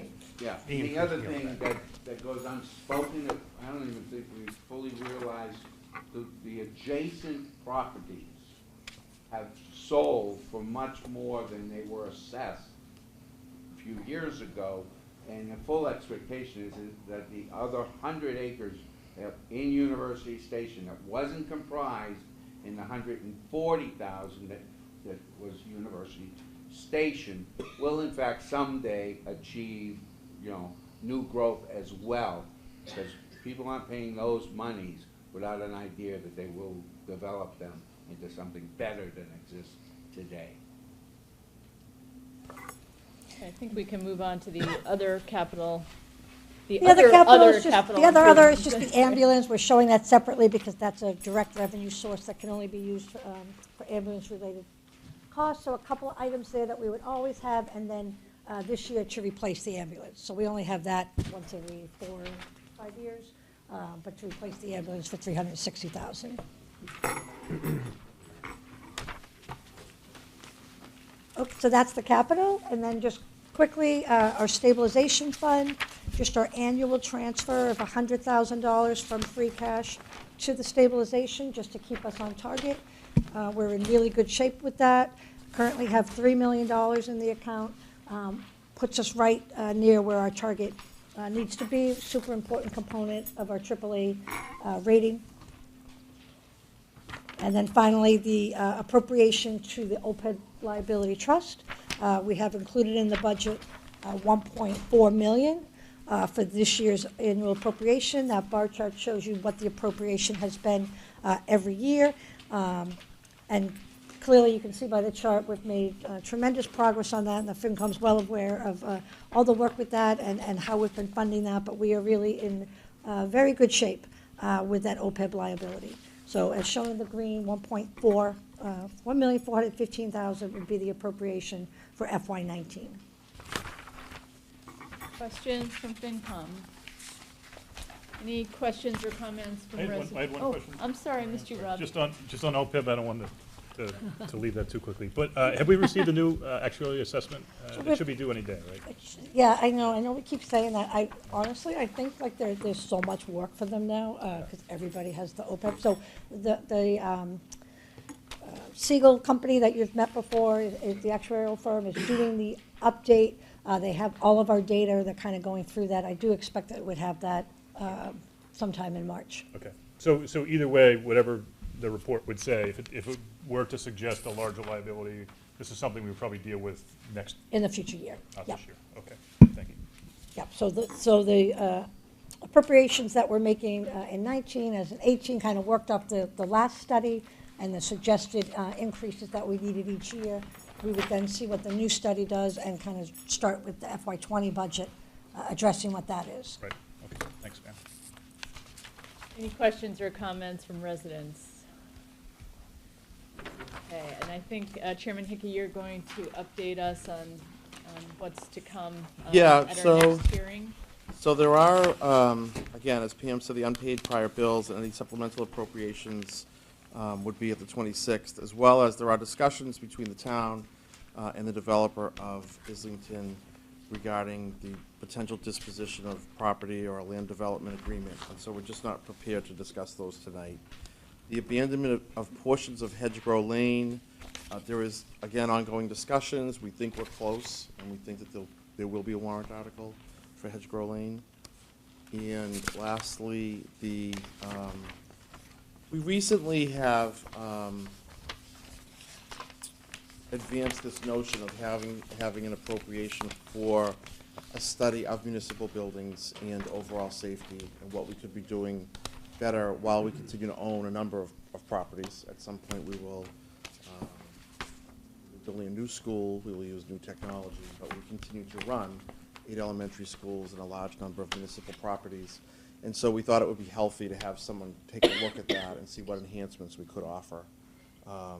Anything else on that, Mike? Well, I'll just add that since the article was proposed last week, we've identified 3 firms to come in and speak with us. The purpose of the conversations with those firms is, or specialize in this sort of a security, is to get sort of a better scope of services we might expect. School department's going to participate with municipal government to take a look at this, and then to get some estimate of what we should be appropriating for this study and you know, some equipping of safety equipment, so we can make sure that we're as safe as possible. And lastly, the affordable housing appropriation. This really has to do with our subsidized housing inventory and what has changed over time as to what is housing stock and how do you measure housing stock. And so we've worked quite a bit with the developers of University Station to secure some appropriation money. The town currently is in possession of about $500,000, $489,000 that by right should be returned to the developers. We've gotten to a point where we can keep that money, and we want to use that money to, again, increase some of our subsidized housing inventory. And it gets a little bit technical with some of the changes that have occurred around the measurement of long-term housing units. So we have Epic by Bridges down there. When that was built, that was not statewide. That was not a contributor to your housing stock. It now is. So we've worked quite a bit with the developer to mitigate that. So we'll have a lot of detail around that for you. That hasn't been noticed to the public yet, so I think we're better off giving you more detail on the 26th. Any, Jim? On the last one there, on the affordable housing, the $800,000, is that earmarked for anything or specifically just for? The 480, well, there's 489. 488,000 There's 489,000 today in unused building permit fees from universities? from phase one that should be returned. We've come to a point where we can keep it with your approval and town meeting's vote, obviously. And we've come up with some other funding sources to get us to $1 million to mitigate the need for additional subsidized housing units. So is the town looking to purchase property? We own some properties that we can rehabilitate. We own some properties that need a rehab and are not on our subsidized housing inventory. And we're exploring a couple of other options to get, you know, another 4 units. And we think that the package should be somewhere around $1 million, so that's what the Board of Selectmen is. And they'll be maintained solely as It affordable will be housing all, projects? it will be monies dedicated to affordable housing. That's the, as was indicated, this is part of the University Station project. There's 64 beds that were created in the Bridges facility. We are now of an understanding that the state didn't before, but are now going to count those at the 2020 census as part of the housing stock, meaning that generates another 10% or 7 units that need to be created of affordable housing to offset those beds. And so we're looking to create 7 units. Counting it towards the housing stock, but not towards affordable housing. That was done created at the time. An affordable housing component, yeah. So when something's built today, obviously, 10% of it is affordable, right? So you always keep pace with the demand. But something was built along the way where there was no earmark because there wasn't a requirement at the time. So this housing, is it gonna be turned over to the housing authority in town? No, we're exploring different options of how to create that. I don't want to get into detail, but there is one particular option that we're exploring, and it looks like it'll bear fruition, and we can explain it later, but. But some would be Waha. I mean, some of it. The 3 units that exist today currently exist with the Housing Authority or Waha. It's not-for-profit arm of the Housing Authority, which owns the property. Is there gonna be some mechanism so that we ensure that there's sufficient money to maintain those properties? You know, like, I know we've got, what, $100,000 that we're putting in, so we'll maintain them? Yeah, we'll get into detail later, but the concept is to make sure that doesn't become a liability. That doesn't happen again? Yeah. And maybe clean up the finances of Waha through mortgages or whatever they've got, you know? Well, I don't know, think we it's gonna I work think all with them. this can assist them in Okay. coming to some Right. stability, yeah. I mean, you know, these things were, these houses were donated, so the bird raised interest. These houses were donated, which is wonderful, wonderful, but they were donated as-is conditions, and as-is conditions on donated properties isn't always what you, it's like the car that you turn in for kids and things like that. They need quite a bit of repair to get it to be in good working order, and that's what we got. But what I will say, and I think when we present it more fully on the 26th, it's a very creative solution to a problem that we have. Do you have any sense as to when we're going to see final language on the Islington Center redevelopment? We're working on it. We're hoping that you'll start seeing language by the middle of the month, or at least some drafts. As you probably know, we have our next meeting after we conclude this hearing, which may be tonight. We then meet on March 13th. We have our subcommittee reports. I mean, if folks think it would be helpful, I know there's a lot to do that night, but if there is an update, it might be worthwhile. Do people agree that it would be nice to hear an update that night if there is one? I think if there is one. Well, the planning board is next meeting Oh. on March 13th, so that's when they'll take the project up I again. see. So it would be after March 13th. Okay. Can we make sure when we get any language that each subsequent amendment is marked so we can see the changes? Yeah, that would be helpful, and obviously just getting us what you can in writing as soon as possible, and keeping in mind, and just for the record, that the March 26th hearing that we have, public hearing, will be our first and only time where we'll be vetting this. So we do hope that members of the community will come out so that we can hear from folks in terms of what their thoughts are on that. So we hope people will know that although that will be our second set of hearings, it will be our first on that issue. And then the Islington Center Task Force meets on the 14th. Okay. And our hearings are open, and that's the meeting at which, after we, I think we've heard from the developer, when we'll be voting on what our recommendations are. So great opportunity for folks to attend that as well. In the past, like University Station, that's what you did. You identified a few folks to go to those various meetings from the FinCon, so you got an idea of what was going on in real time as it was progressing. And we would encourage you to do that. There's Board of Selectmen meetings, there's Planning Board meetings, there's Task Force meetings. George has been monitoring on Islington from the very beginning, that task force. So, okay. And we're supposed to be vetting this, you know, as we don't have any information, the general public doesn't have the information. So we're asking them to play catch up and open up to public debate on an extremely short period. I mean, I'm not sure that we're doing the town justice if we're scrambling to fit everything into a short time frame. Well, that's why we've discussed this, we always have the option to vote indefinite postponement if we feel that we can't make a decision with the information available in the time that we have, and I think that's something we'll have to assess. I'm not concerned, I mean, I think, are getting more information, but the general townsfolk aren't getting the same information. We're not giving them the opportunity to. But I don't, nothing that we'll be presenting, though, this has been going on for years, this discussion. I can't imagine that anybody's going to be surprised by what they're seeing. That's fine, it's going on for years, and here we still don't even have a proposal.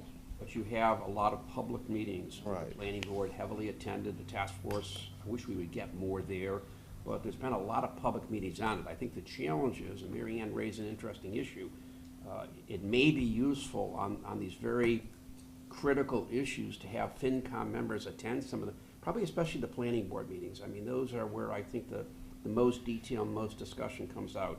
The Islington Center Task Force is taking, probably trying to take a more global view in terms of development in Islington and development now on even on High Street, but it, as a subset, it will look at and try and make a recommendation on it.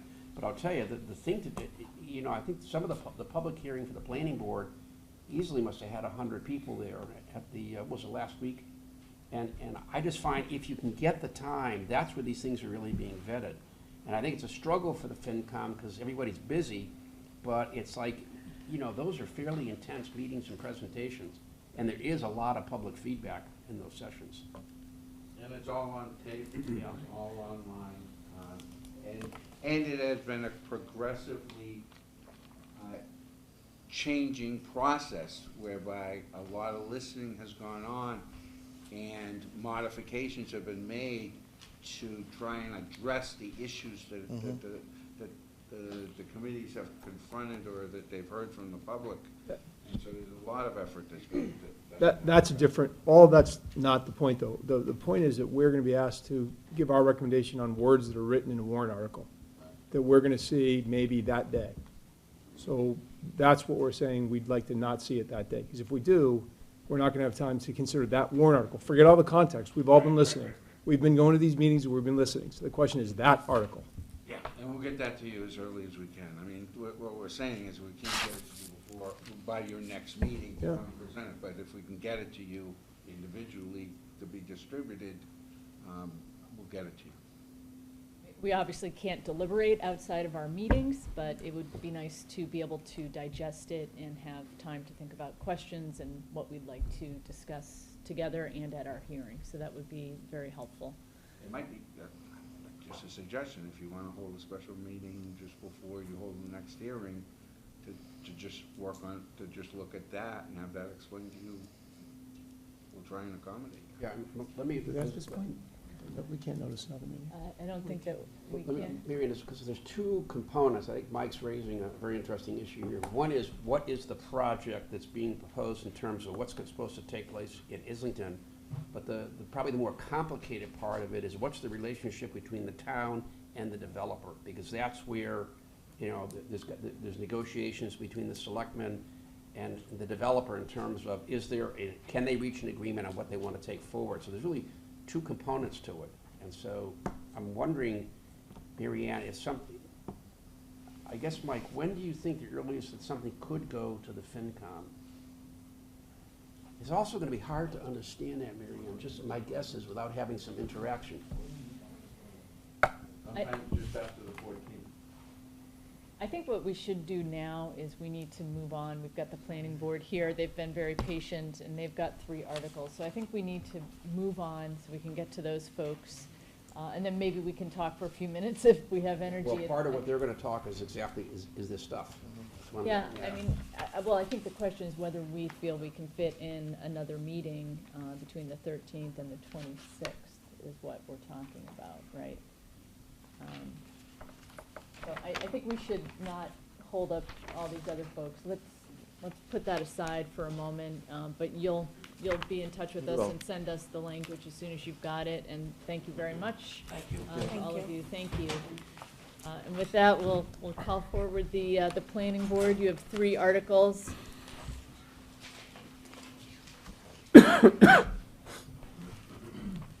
Abby McCabe, town planner, the real Trevor Lovenstein. Is standing up, yes. Have to coordinate our outfits more carefully so we don't have the same colors on. You've got that microphone right in front of you, that green. Thanks. Pull that up, we'll hear you. Yep. So you have 3 articles before us.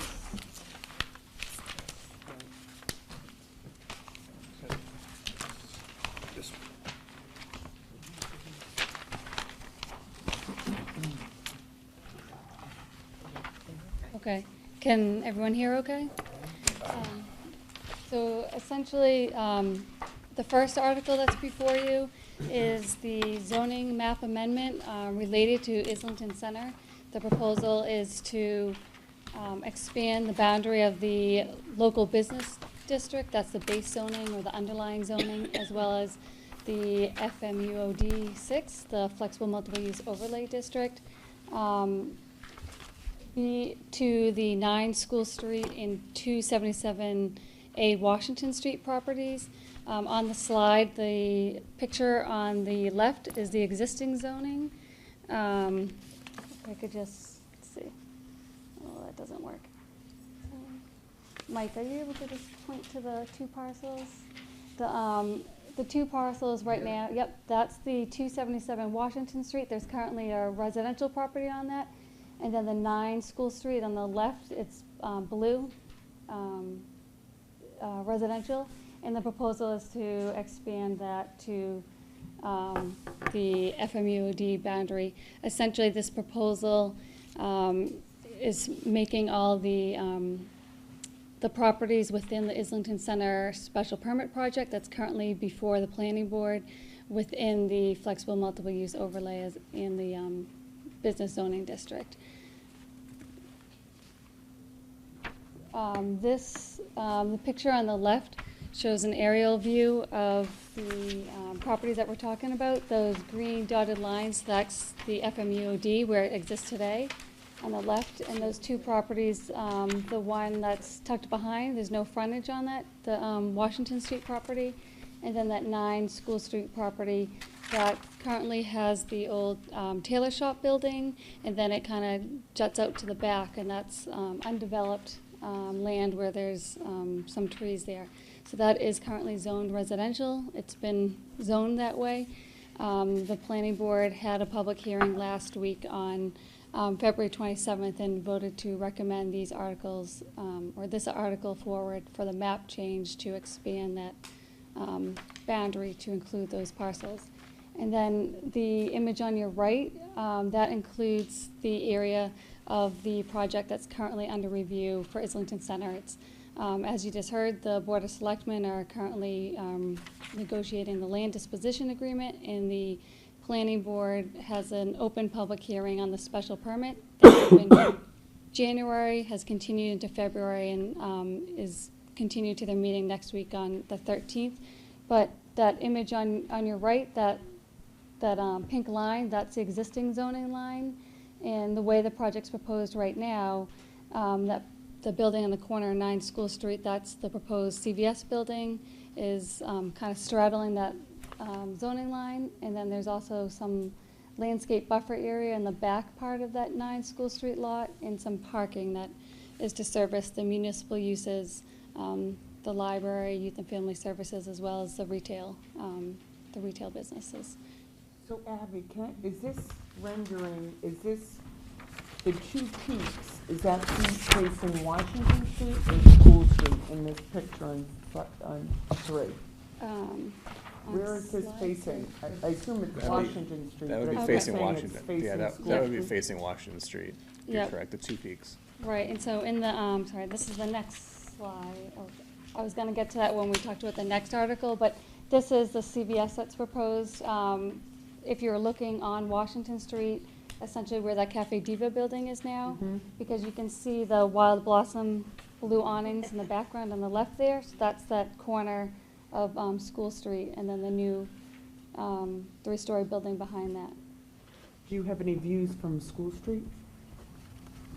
No, no.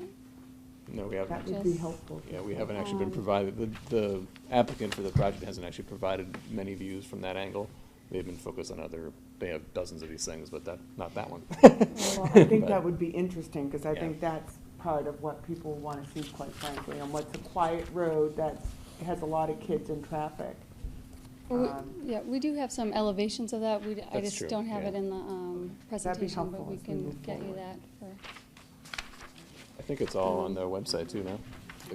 Yes, we do have all the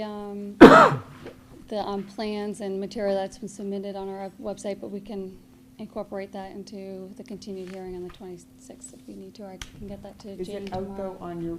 Yes, on the planning board's webpage, you have current applications where they have links to each meeting, each hearing that they've had. That's specific, the School Street view you could send to me and I can send out to Mark. Yes, yep. That would be great. Out of curiosity, it looks like it's 2 stories, but is that like a faux second story, or is that storage? Yes, it's one story. It's just, Um, oh, okay. So we'll get into that a little bit more in the next article on the size, I think, but. You refer to open space area landscape buffer. Is that the wetlands? Yes, there is, at the back of that 9 School Street property. It doesn't really work on the screen, yes. So right now, that's currently a wooded area, and that's owned by, privately owned, it's owned by Petruzziello. As part of the project, it's proposed to be turned over to the town, that back portion, to remain as a buffer area. The conservation, There are some wetlands up there, so I know that's, the applicant is working on a filing with the Conservation Commission as well. there's a buffer zone required with that, is all that met? It's not, it's 20 feet from the residential zone, so that, I mean, that's more than 20 feet of the buffer there, and that portion. But Yeah, we haven't seen the plan, so I don't know, is it included, the buffer zone? I mean, this here doesn't show the buffer zone, but on the developer's plans, right, you must have a buffer zone? Are you talking about a buffer against the wetlands or a buffer against the Oh, adjacent yes. properties? Against the buffer, the wetlands. Right, they do have that, it's just not displayed on this plan. We've seen it on some of the site plans they've submitted and the ones that they're working on for the conservation filing. Would you like those to be sent, Sure. Jim? Could we get those as well, Abby? Had you finished on this one, Abby? Yes, do we have anything else to add on that? Right now, I mean, I think it's, I hope it seems pretty straightforward. We're just trying to capture, the intent here is to capture the potential project.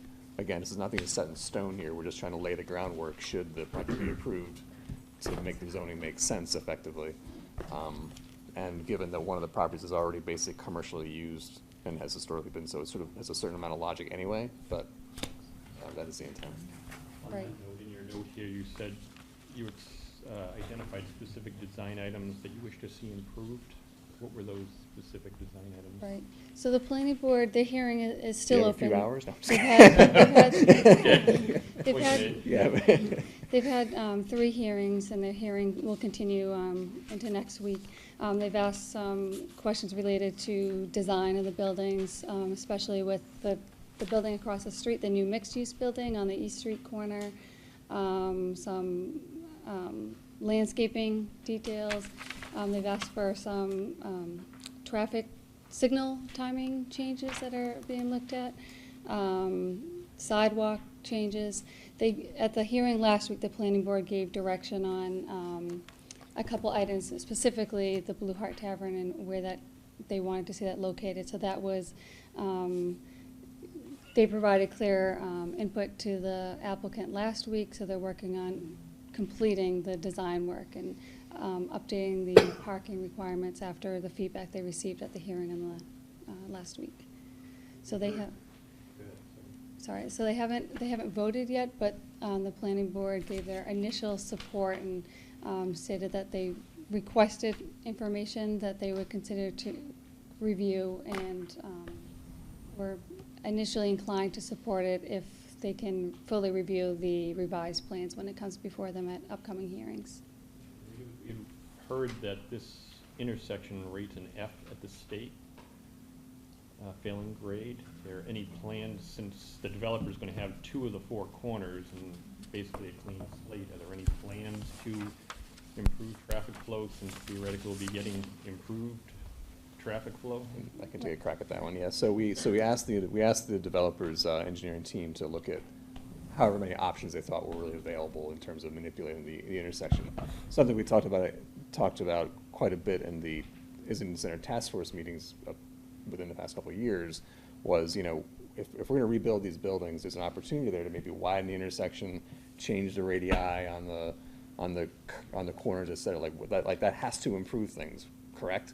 And a lot of what the engineering has proven that none of those things really help the main problem, which is the congestion and the amount of what am I looking for? Volume, I guess, at the intersection. I'm trying to paraphrase. There's lots of sort of nitty-gritty things here. So the moves that made the biggest difference were adding lanes and making things wider and wider. And the planning board took that, and granted, those moves only brought us from, let's say, an F- to an F. It wasn't like a dramatic change kind of thing. So the planning board discussed this in the context of, well, the main criticism of the project is loss of village character, and we felt that widening the road, making it more like a highway, adding multiple lanes perhaps in each direction would really cuts against that concept. And the thought was that perhaps with some signal timing, there might be some minor improvements to alleviate some of the things that are more perceptible in terms of safety and convenience, but not necessarily the most impact in terms of overall improvement. So we sort of led the developer to say, go in that direction, keep it kind of simple what you're going to do as part of the project, to preserve the village character. Now, the other part of that is that, and this is one of the issues that both the planning board and the selectmen are grappling with, is there's only so much funding in this project to do certain things. And we also put a certain light on it that said, if widening the roadways is going to take away from being able to do things like improve the library, do community space, add open space, then we don't really want that either. We'd rather you focus your efforts on those pieces that are more impactful for the project. Does that kind of make sense? A long-winded answer? It does, but I mean, it doesn't sound like, you know, we're getting better. I mean, you could have more, like you said, more volume. Yeah. In the same intersection, so does it just become worse for the people that are doing so? Well, I think the dominant amount of information that came out of the engineering is that the volume problems are not caused by the people who are living in the centers. It's mostly traffic coming from other regions, other parts of the state, frankly, other parts of New England coming through at rush hours. So the impact what has been demonstrated to us is that the impact of the actual added parking and added residents in that area is fairly minor compared to what's already in place and coming into that center. So these adjustments might have only made very, very minor improvements, and we just didn't think as a board that they were really worth being part of the project necessarily as a sort of as a make or break kind of component. So. You said added parking. Are we going to keep the same parking number of parking spaces? How's that going to work? Total, that's something the planning board talked about a little bit at the last meeting and want to know more about it, the continued hearing, the exact parking number, but essentially what we saw at the last meeting was they were improving the overall number of parking spaces from what's there today. I mean, the project across the street, the mixed-use building, has an underground parking garage proposed.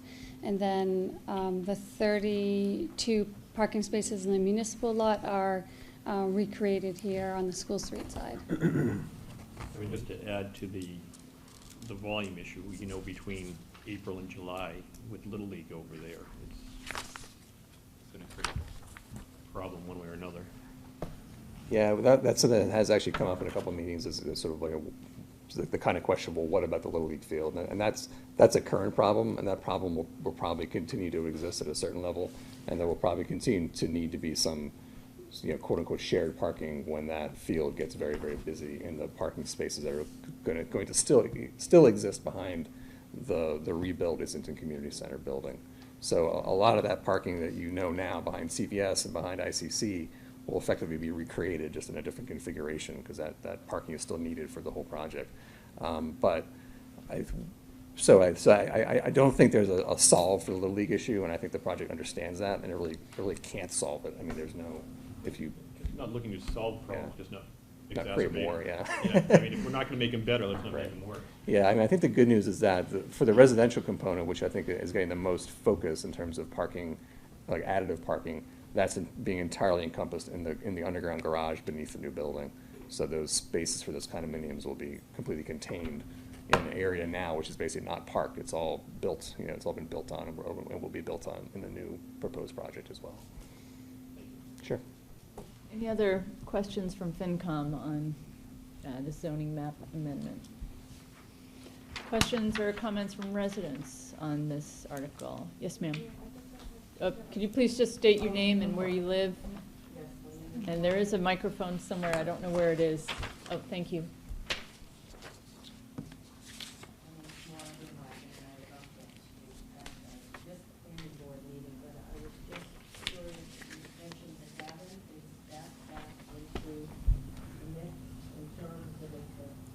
Widening of the intersection, they were going to have to spend money on that, so they weren't going to be able to take care of Sharon with the pipe and the building when they took over down there. They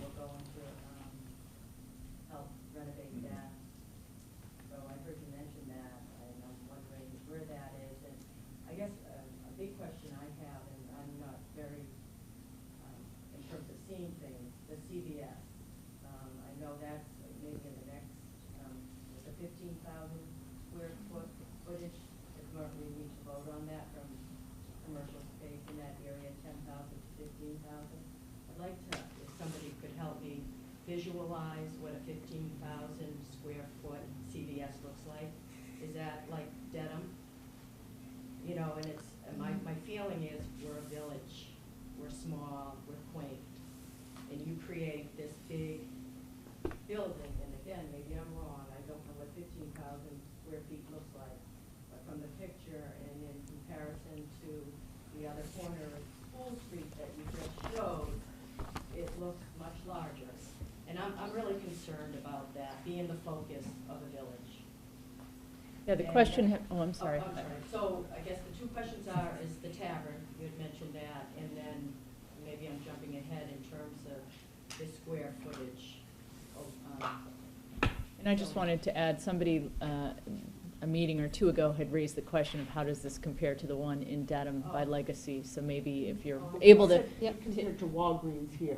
I Oh, asked okay. the question. No, don't be sorry. The question had been raised. I don't know if it had been answered, so maybe that could be Yeah, yeah. stepping off. Okay. place. First, we will respond to the Blue Heart Tavern one. On the site plan that's up on the screen on the right there, the planning board at the last hearing talked in length about the Blue Heart Tavern. They said if, you know, they would like to see the project go forward with the Blue Heart Tavern restored, and if so, they'd like to see it out on the front. It's in that corner there, so CVS is proposed on the corner, then the Wentworth Hall, library relocated across the street with an addition behind it for community space, and then right on Washington Street, kind of where the municipal lot is today. I don't know if someone could I'll just go there point and to that. gesture, maybe, yeah, Okay. Dave, could you like gesture to what these things are? Because it's strong is really not meant to do this. That's the Blue Heart Tavern. Nope. Green Street. Oh. Yep. Library, addition, community center. So essentially, though, the planning board, they said they would like to see the Blue Heart Tavern restored, but they would not require it if it was not, if it could not be achieved with this project economically and financially as they move forward. If it can't be achieved, that the planning board would not require the property owner, Petruzziello, to restore it, but they wanted to keep it on the plan in case that does come to fruition. And then, should we go into the next article, is talking about the size of the retail sales, a little bit more about the CVS building. So Yeah, that would might flow get more us there, naturally. yeah. Okay, ma'am, we're going to answer your question as part of the second article, but before we move to that one, just wanted to make sure, any other questions or comments on this map amendment? Yes, ma'am. You just state your name and where you live, please. Jennifer Ferraro, 130 Phillips Wicks Road. Could you just point where they would be parking for the Little League? So Currently, there's 29 spots that they use at the library. So you're showing the lot that's not where they park. So where would they park?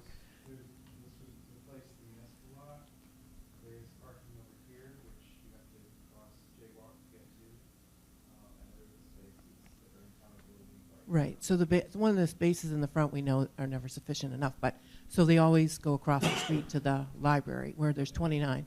So we're able to park, there's going to be public parking over there? On this side of the street, on the School Street side, that's where there'll be municipal parking and some shared parking. And then across the street, that's the proposed for the mixed-use building. In the retail building is, it would propose to be parking for those retail uses that are there. So the parking would be there, it would remain, but it's not specifically for the Little League. I mean, it's. So if Little League was to park there, what would happen? So, let's face it, they're going to cross, these kids are going to expect to park where they currently are parking. You're not going to have these kids walking down Washington Street, crossing over Washington Street, or School Street, then crossing again over Washington Street to get to the ball field. So where would all these families, 40 to 50 cars, probably in a game, where are they going to park? They currently use all of the library. Where are these people going to park? So to answer what I think was your first question was, I don't, and we'll be sure to bring this up at our next meeting with the developer, but I don't think the developer intends to restrict the Little League parkers from his lot if there are spots available. And Can we get that in writing? I don't know. I mean, can we basically say, I mean, there's like 29 spots. That's fair, and I think, but I don't know that this position, how that lot is actually appropriate now. Is that lot declared to be, I'm sort of asking you, but The permitted? ICC lot is in the library lot. No, sorry. The parking is currently mostly on the library's lot, which is the town's lot, and then there is parking at CVS. So people are today parking in the CVS parking lot, which is intended to serve the patrons of the CVS building, but people park there today. I wanted to, Go ahead. so those are that's the municipal lot and everything. And I asked some questions, oh, this is good. I've submitted some questions to pass along both to the town and the developer as could there be other options out there? And I understand that some people, although it's not owned by the town, some people park in the Roach Brothers lot and walk through the back there. There's also an industrial area off of Wilson Way that's right now behind a wooded area that I think potentially if the owner of that property were willing to do this, there could be a path that would lead back there. That would open up additional space. And I looked at it'd be a 900-foot walk to get from there all the way around under the bridge to the field. But there are some other ideas that I think we should pursue in terms of off-site parking. Again, it's not, the town doesn't own that, doesn't control that, but if you could arrange for parking, either if Roach Brothers is willing to, if they have room, if they're willing to let people do that, that's also the property on Wilson Way. In both cases, you wouldn't have to cross the street. It's definitely not as convenient as the CVS lot. That's like a 100-foot walk across a busy street. But you know, it's I think these are some of the issues that we need to look at. It's also, the problem isn't caused by the development necessarily, but it's an existing problem that we should try to find a way to address with this. You know, and to your point, you know, for those of us who do youth sports, we're used to walking football fields and across lacrosse fields, you know, when you get to some of these huge parks. So, you know, taking a walk of that kind is really not out of the norm to go to a children's sporting event. But not to get too far off topic. Julie, you had a question. Well, I would just add on to that. I would like to see us think about beyond just baseball. There's School Street parking, there's softball games there, so the public in general, and I'd encourage it to be safe. I mean, I come through East Street, and there are kids crossing, not at crosswalks, there's a lot there, so it would be helpful to have kind of traffic patterns, marked places for pedestrians to cross School Street, wherever in this development, because it's happened haphazardly today between Islington commuters, there's people bobbing and weaving everywhere. But my original question was, for your first article, if this doesn't get approved, what does it mean to the overall project?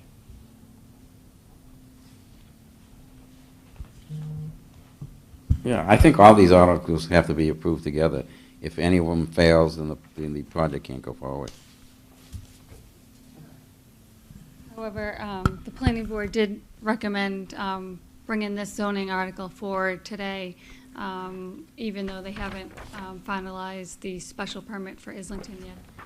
If they do approve the special permit for Islington that's before them, it would be subject to the zoning amendments.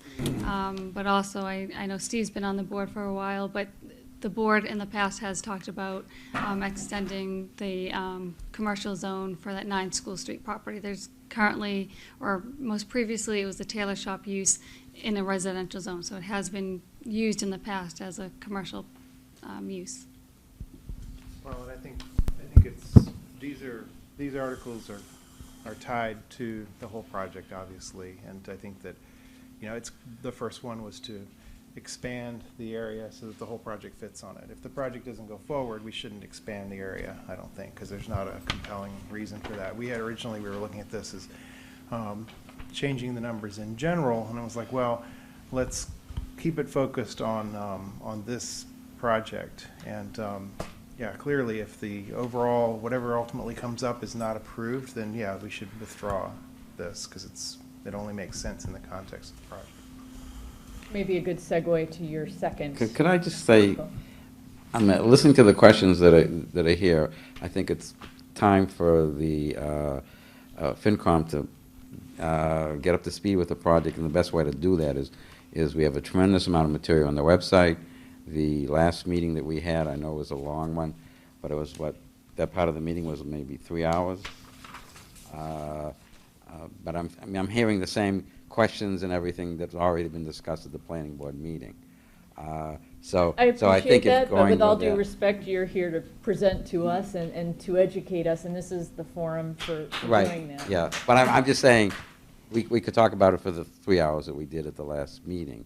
And it was, well, I'm saying there was a 1 hour before and then another part there, but it was maybe 3.5 hours. So, you know, I'd be happy to go over it, but looking at the project the way it is now, you're not going to see many more changes. I think it's any changes to be made will be relatively minor things that you may not even notice.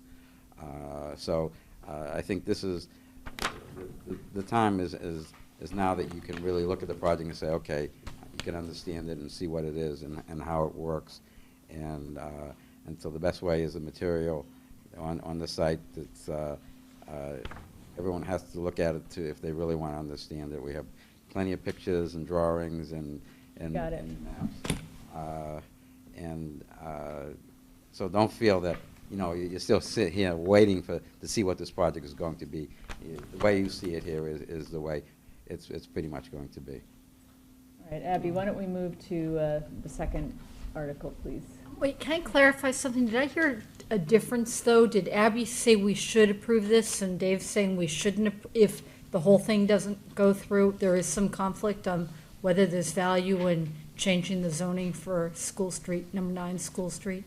Well, the planning board recommended bringing this article forward right now, but the hearing is still open, so at the conclusion of tonight, the planning board would continue your hearing to your next meeting on the 13th, and they usually keep their zoning hearings open during the course of your public hearings.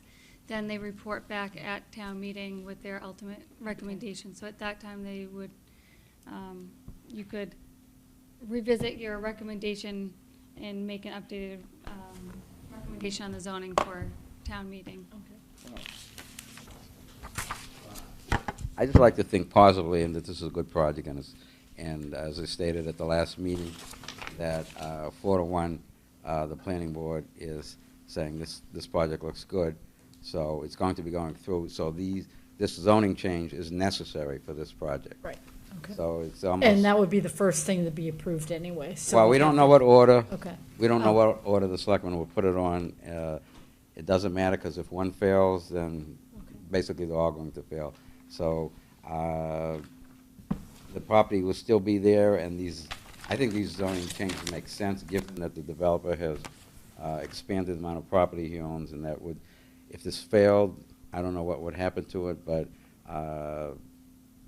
the FMMUD, now that he owns that property, and you know, it may make still sense, but I'd rather just look at it saying, okay, let's go ahead with this project, and this is what we need to do for this project. May I just follow up on that? Both Mr. Atkins and Mr. Olenoff specified that this zoning is specific for this project. So 2 questions. Why doesn't that make this spot zoning? And 2, if you have this somewhat similar project in the future and that developer doesn't get as favorable treatment, are we not opening ourselves up to legal action? It's not spot zoning because it's proposed next to the lots that are proposed to become, or to be rezoned, is expanding the boundary to those lots. You're making it specific to this project in that zone. That makes it spot zoning. I mean, we don't think so because it's next to these lots, and at times, when the planning board has looked at other properties, if the lot, if the zoning line is split down the middle, they'll often recommend the full lot be rezoned so that we don't have the zoning line going down the middle of lots. So the term spot zoning is not an official term that any planner uses. Some people tend to say, okay, you're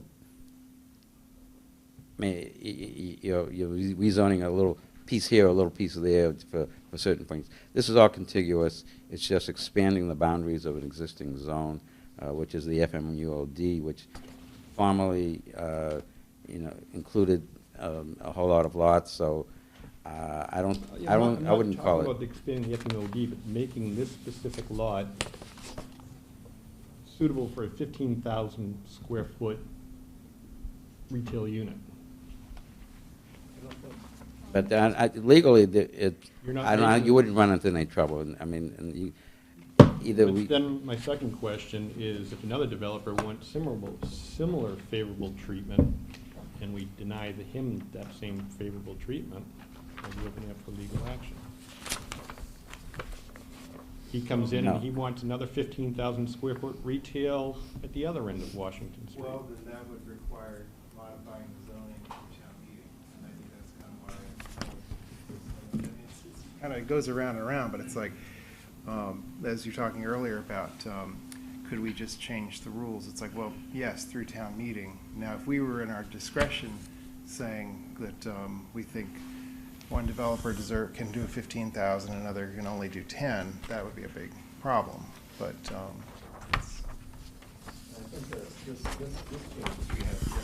Actually, for the 15,000, it's for the whole district. It's not just for this lot, right? So it's changing. Correct me if I'm wrong. We're saying by making this amendment, we're going to allow 15,000 square foot retail throughout the entire FMUOD, not just on that corner. Just in Washington Street. Sorry, just in Washington Street. I apologize, but.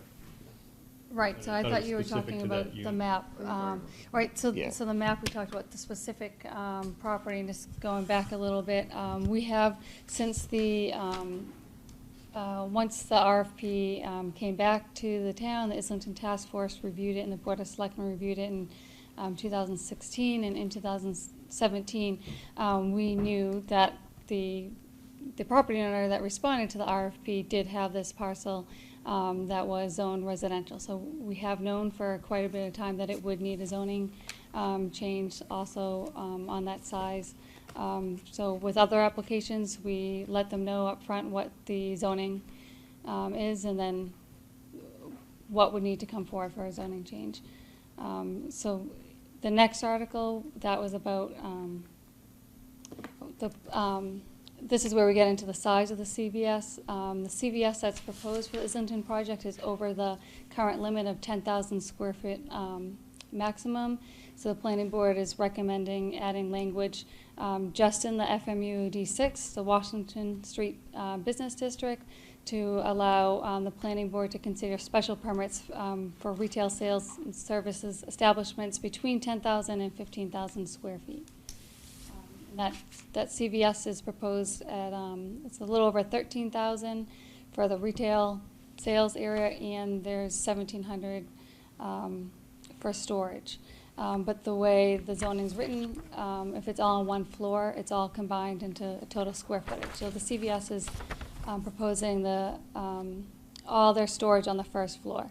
The way they're currently set up, they're on the other side of the street, they have 7,000 square feet on the first floor, and then their storage is a little over 3,000, but in the basement. So when it's in the basement or attic space, it can be taken out of that retail sales figure. So they are proposing a bigger CVS at this location. And then in response to some questions that we had at earlier this evening and at your last meeting, I think in January, the Walgreens. We did is that have- a slide, or No, is that I just just something that's I just okay? had the Walgreens here on High Street. That is a little over 4,000 square feet, and then 1,500 feet of storage in the basement.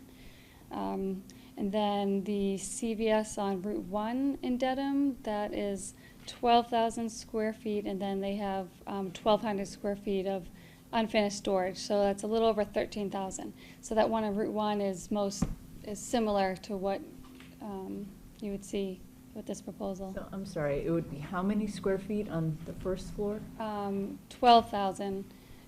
Proposed. Oh, sorry, no, proposed here is 13,000. 14,786 total. On So the they want their first floor. storage, yeah, they want their storage. They propose their storage and the retail sales floor and the pharmacy on one floor. Why does it have to be that way? Why can't it be 10,000 for the first floor? Our understanding is that CVS doesn't go smaller anymore than this range, I guess. And I just want to note for some of the folks behind me too, that the developer's gone through great pains to talk them into this position, basically. CVS actually had very little, initially had no interest. The one up the street, the existing one, is very profitable. They have no need to move, but he's worked his way through to get them to this point. So the size has been, I believe, negotiated to a certain point to be more conducive to the project. They've talked them out of doing a drive-through window, which is something they don't do either, like ever. They always have a drive-through window now. And thirdly, they've coerced, or they've persuaded CVS to deviate entirely from their standard look, which is more like the building you see in Dedham on Providence Highway, which I think we can all agree we wouldn't want to see that in Islington Center.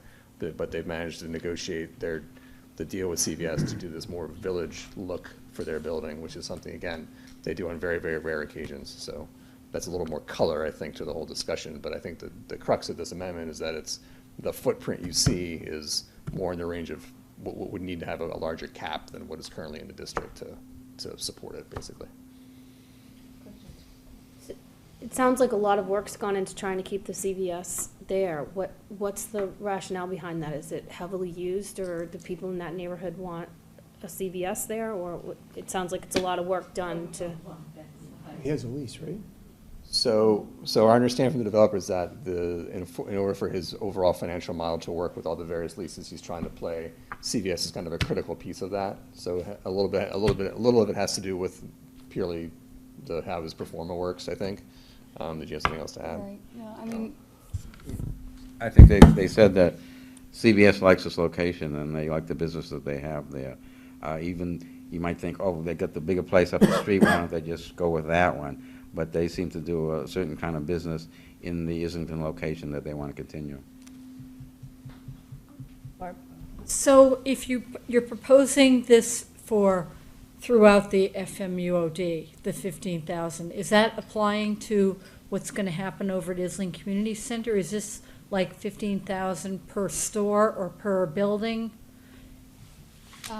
it is per business, that's how it's interpreted. So you can have, across the street, they're proposing, I think a total of the new building is 13,000 square feet, but it's more than one business, as it's shown right now. That'd probably be two. So although we're allowing that, is there any other place that it could, something like that could fit in along there where we would be concerned that we wouldn't have control over?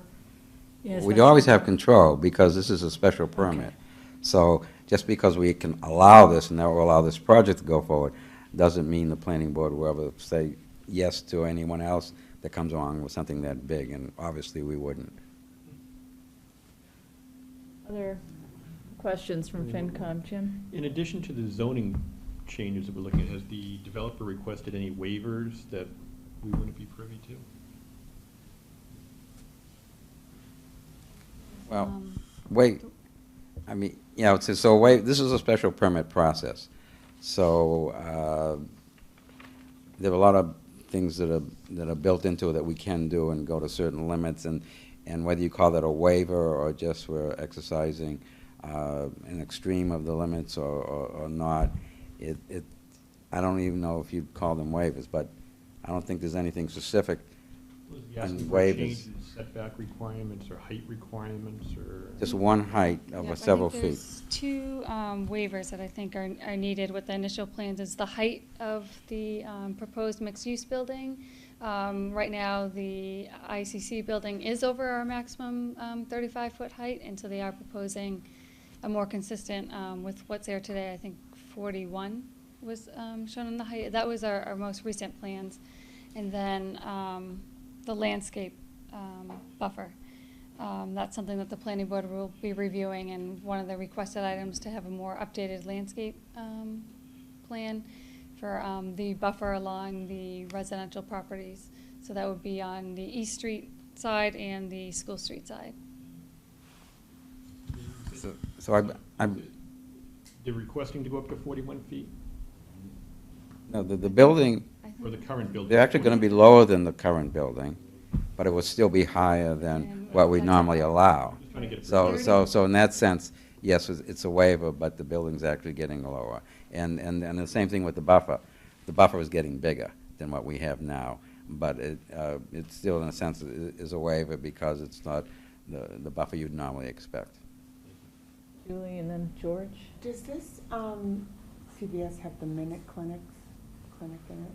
Kind of the physician appointment facilities that some of them have? Is it allowed with the zoning? It could. It could, I don't know if we know that much detail yet, but generally when they have that, it's still considered a retail. The pharmacy and at that level is still considered retail for the zoning. But it's different, it's not a medical use, right? Like this Right. was, I was curious about whether our recent zoning. Right, we did recently at the last town meeting more clearly define medical uses in clinics. I don't think that would trigger that bump up into So the what if use. CVS eventually wants to get into more of that? Then that would go through special permit? I mean, they're looking to merge with Aetna. They could be doing very different things than retail pharmacy even a couple of years from now. So what does that mean for us with this 15,000 square foot building? It wouldn't be a variance. It would be a change of use. But I can't remember, and I don't have the printed out bylaw from last November, but I don't think we allowed it in the local business zone for a Yeah. clinic.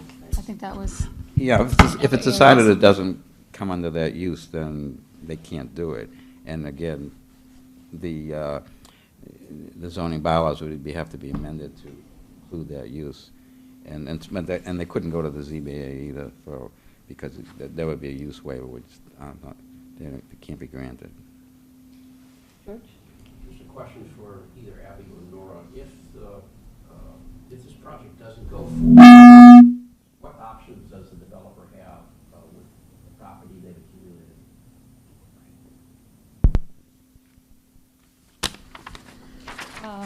I mean, those areas, he could develop them under the existing zoning, which is mostly in the flexible multiple use. It would just be, or the underlying local business zoning, it would be without the town parcels included. So it would be on a more piecemeal basis that the planning board would review applications as they came in, and they would have to react to those applications. But they wouldn't be looking at the same layout where it'd be configuration and more comprehensive look on both sides of the street and multiple parcels. Right. Well, basically, there would be no living units there, so the 18 condos wouldn't be there. And it would be, That's not true. Or not where they're shown on. oh, you're saying if this project were turned down and it was not replaced by another FMUOD project, they would have to do parcel by parcel. And that would include any of the living units. And then, of course, the parcels would be different because you wouldn't have the land swap with the town. And again, it'd be lot by lot, and it would be reviewed by the planning board through an environmental review, lot by lot, where we don't have the discretion that we have through the special permit process. So everything would be quite different. Could I just ask that? Sure. So if this project doesn't go through as a joint project, then I think the developer will be looking at their land and what they can do with theirs, either under the underlying zoning or under an FMUOD special permit. I think the town will continue to look at our land and see what we could do. Clearly, with us all owning that much jointly, putting it together is probably the best project we can get. If we develop it separately, we'll have different projects, that probably won't have the same benefits as the joint project. More importantly, we won't go as far to solving our 40B issue as we can with this project. So we will be looking at affordable housing down the line and our need before 2020 to do all we can to stay above 10%. If we get to that point, then the town may be looking for a friendly 40B project. Where that would be in town, I don't know, but we would be looking at town-owned land, at private-owned land. We have to do what we can with the land we have to keep Westwood moving forward.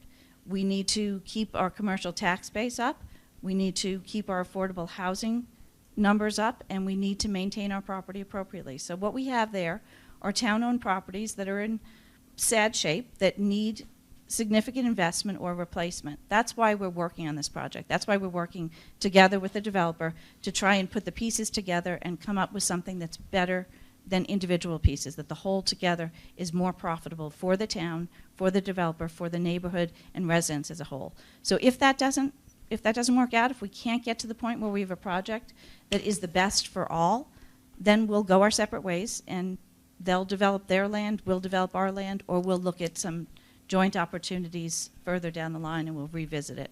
But we're trying to concentrate on working towards what we think will be the best development for the town, for the neighborhood, for the developer, and for the residents.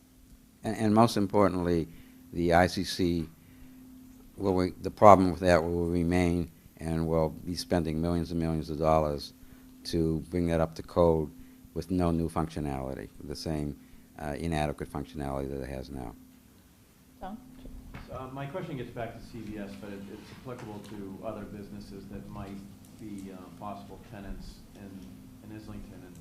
And it gets to the look and the feel, and how much influence can the planning board and the town have on the design of storefronts and all? And because I ask that because I'm pretty certain that CVS has stores maybe down the Cape or in certain areas that demand that it looks a certain way. There's no CVS's on Nantucket, but they tried to get one downtown, and if they were able to, there's obviously a historic district commission that you have to follow all the rules and all. So in terms of look and feel, I think that's a big concern of many. And so not just look, but also scale. So how much influence do we have as a town on CVS? So you have much more influence with a special permit process, because they know that we can turn them down. So when we say we want something, they're likely to respond. When they just go through the EIDR process, the environmental impact and design review process, there's no meat behind that. We have to convince them that this is what we like to see, and we can't really enforce it. We can just push it as much as we can, and we have in the past and been very good at that. But you don't have that absolute power to do that.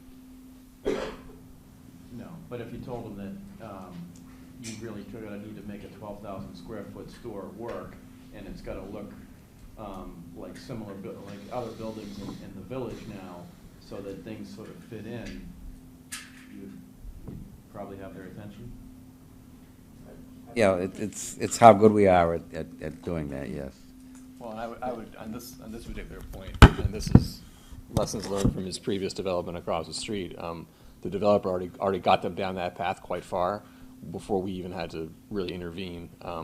As I mentioned before, you know, he'd already negotiated with them to say, you know what, we're not doing your typical, frankly, ugly CVS like you have out on Providence Highway. This is going to be a unique project that's going to have a look and feel of the rest of the development, which it does. I think we saw the image before, which is a fairly artistic rendering, but we have seen more architectural drawings that do render it as more of a colonial Cape style. That one's been around. That image has been around for a while, but yeah, it's far and away from what you see, what they would prefer to do. I guess to put it differently. I think it's like how many. What's our cycle like? Here we have March 13th hearing. We might continue to the 20th. We have a number of sort of cracks at this in terms of like in the other projects we've done. We looked at the condos for University Station, and we had some feedback about the appearance, and they come back and they've redesigned the exterior appearance. So it feels like right now we were like, where do the pieces go on the map? And that's kind of what we did at the last meeting. And there was a lot of feedback on other issues, which we're hoping to get to bring up at the March 13th hearing. And then these are the things we have. How many more? I'm kind of asking. Abby here too, like, do we have enough time to iterate through these things so we can say, just trying to, what can you do with CVS? You at least have the planning board has scheduled at least they have 2 meetings scheduled for March and 2 meetings scheduled in February. I mean, the next hearing is next week on the 13th, and then at that point, they'll decide when what they're gonna, next move is then. I know the applicant is diligently working on some of these design changes to get some updated plans for the planning board for the hearing next week. Other questions from FinCom? Can I trouble you again? Yep. Nora, you had mentioned that this developer, by going through with the developer, he's going to get ahead on the 40B housing. Is he proposing more than the 10%?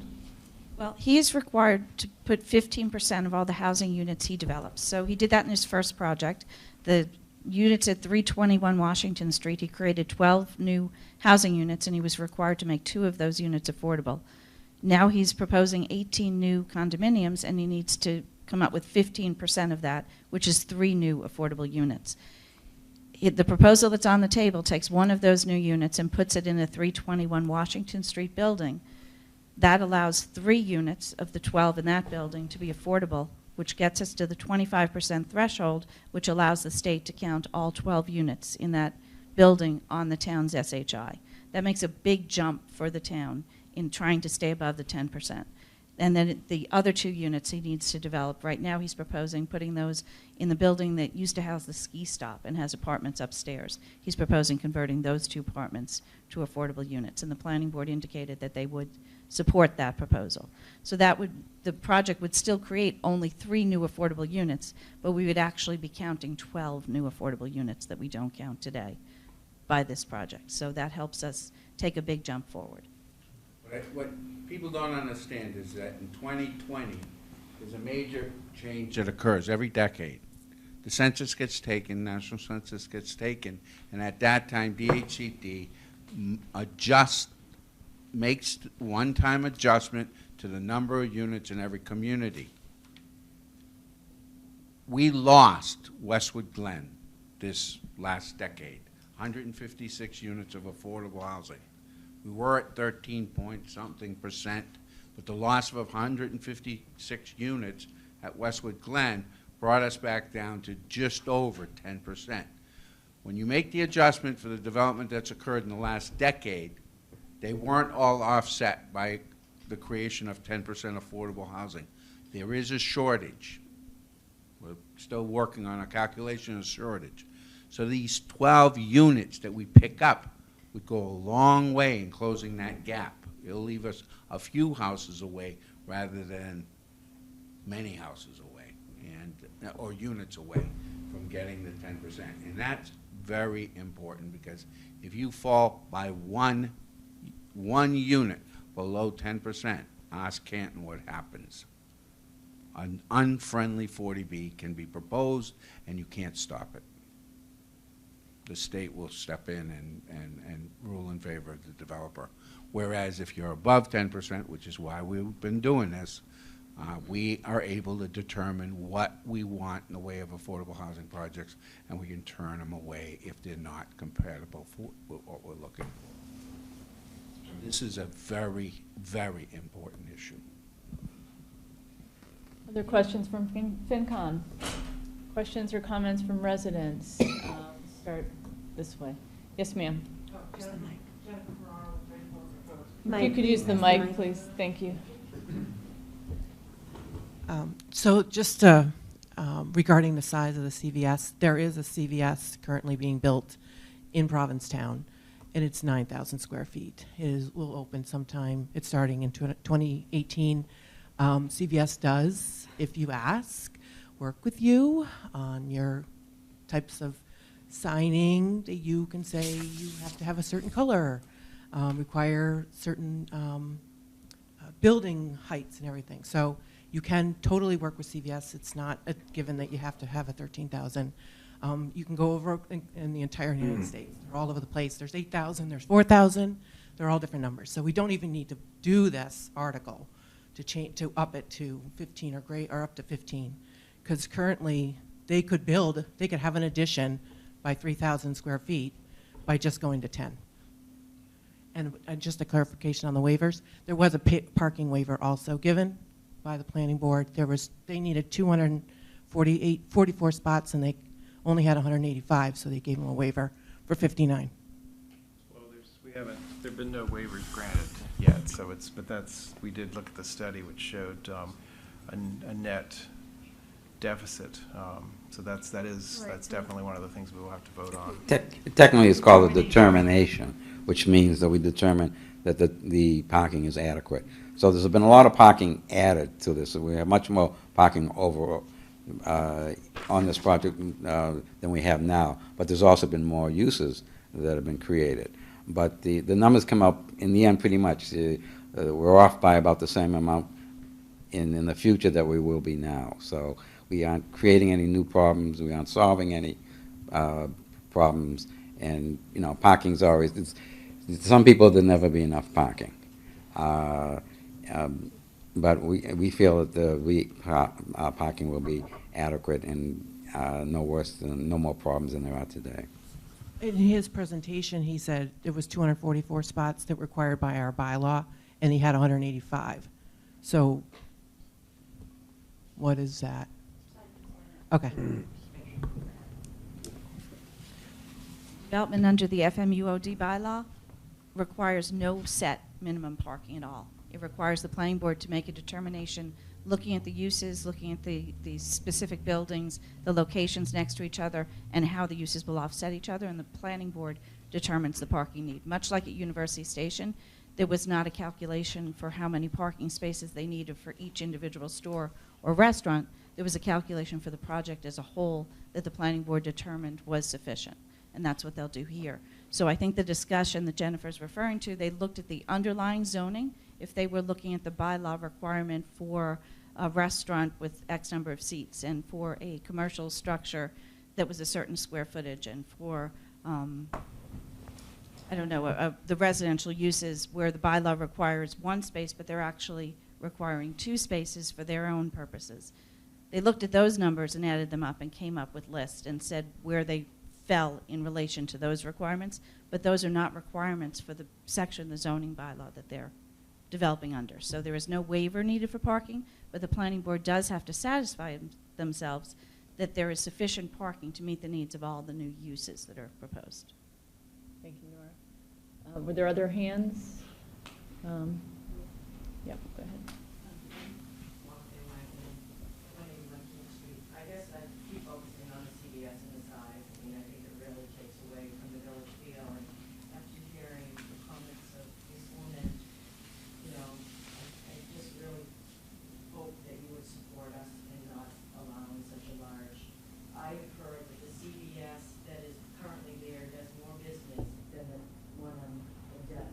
So obviously, they're not going to change their location because it's a gold mine. So I feel that probably financially, not only are we giving away wonderful space, I mean, the builders are gaining a lot and will gain a lot in terms of improvement, but the property is very valuable, and I think we should pull the cards in terms of how it's developed to our liking. And so I would really hope that all of you would really consider that it's your neighborhood that it's moving into. You've all seen what CVS does, and we don't need one that big.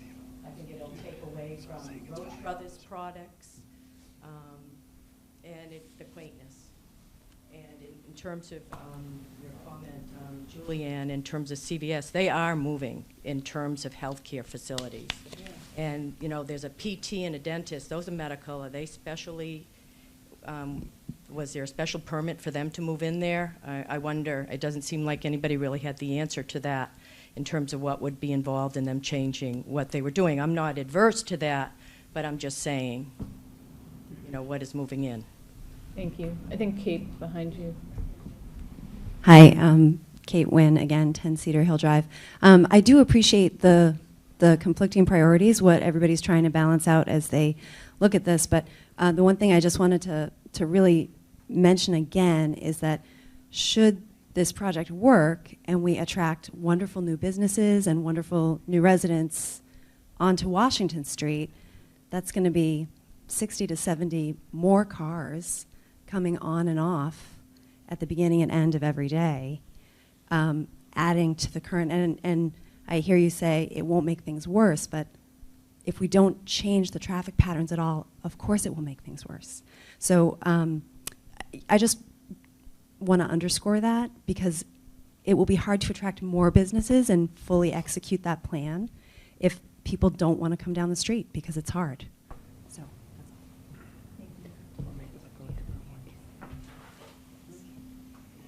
Adam Milosavljevic Fabrizio, 32 Webster Street. I'll be quick because I know it's getting late. The planning board meeting last week, I was there for more than 4 hours. Tonight, it's more than 3 hours. And my observation of all these hearings is that from having Mike talk and Abby and our planning board members and John Hickey, everybody is waiting on someone else. That's what I see from all of this. And I think that even the suggestion of the members of this Finance Commission to sit and watch all these hearings is ridiculous.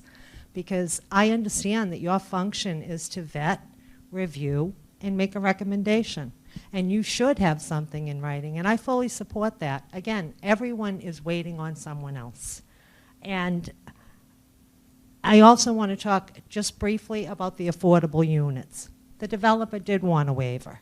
He's potentially building 18 condominiums, 18 two-bedroom condominiums, but it's not economically feasible for him to provide the 3 affordable condominiums as per our current bylaws.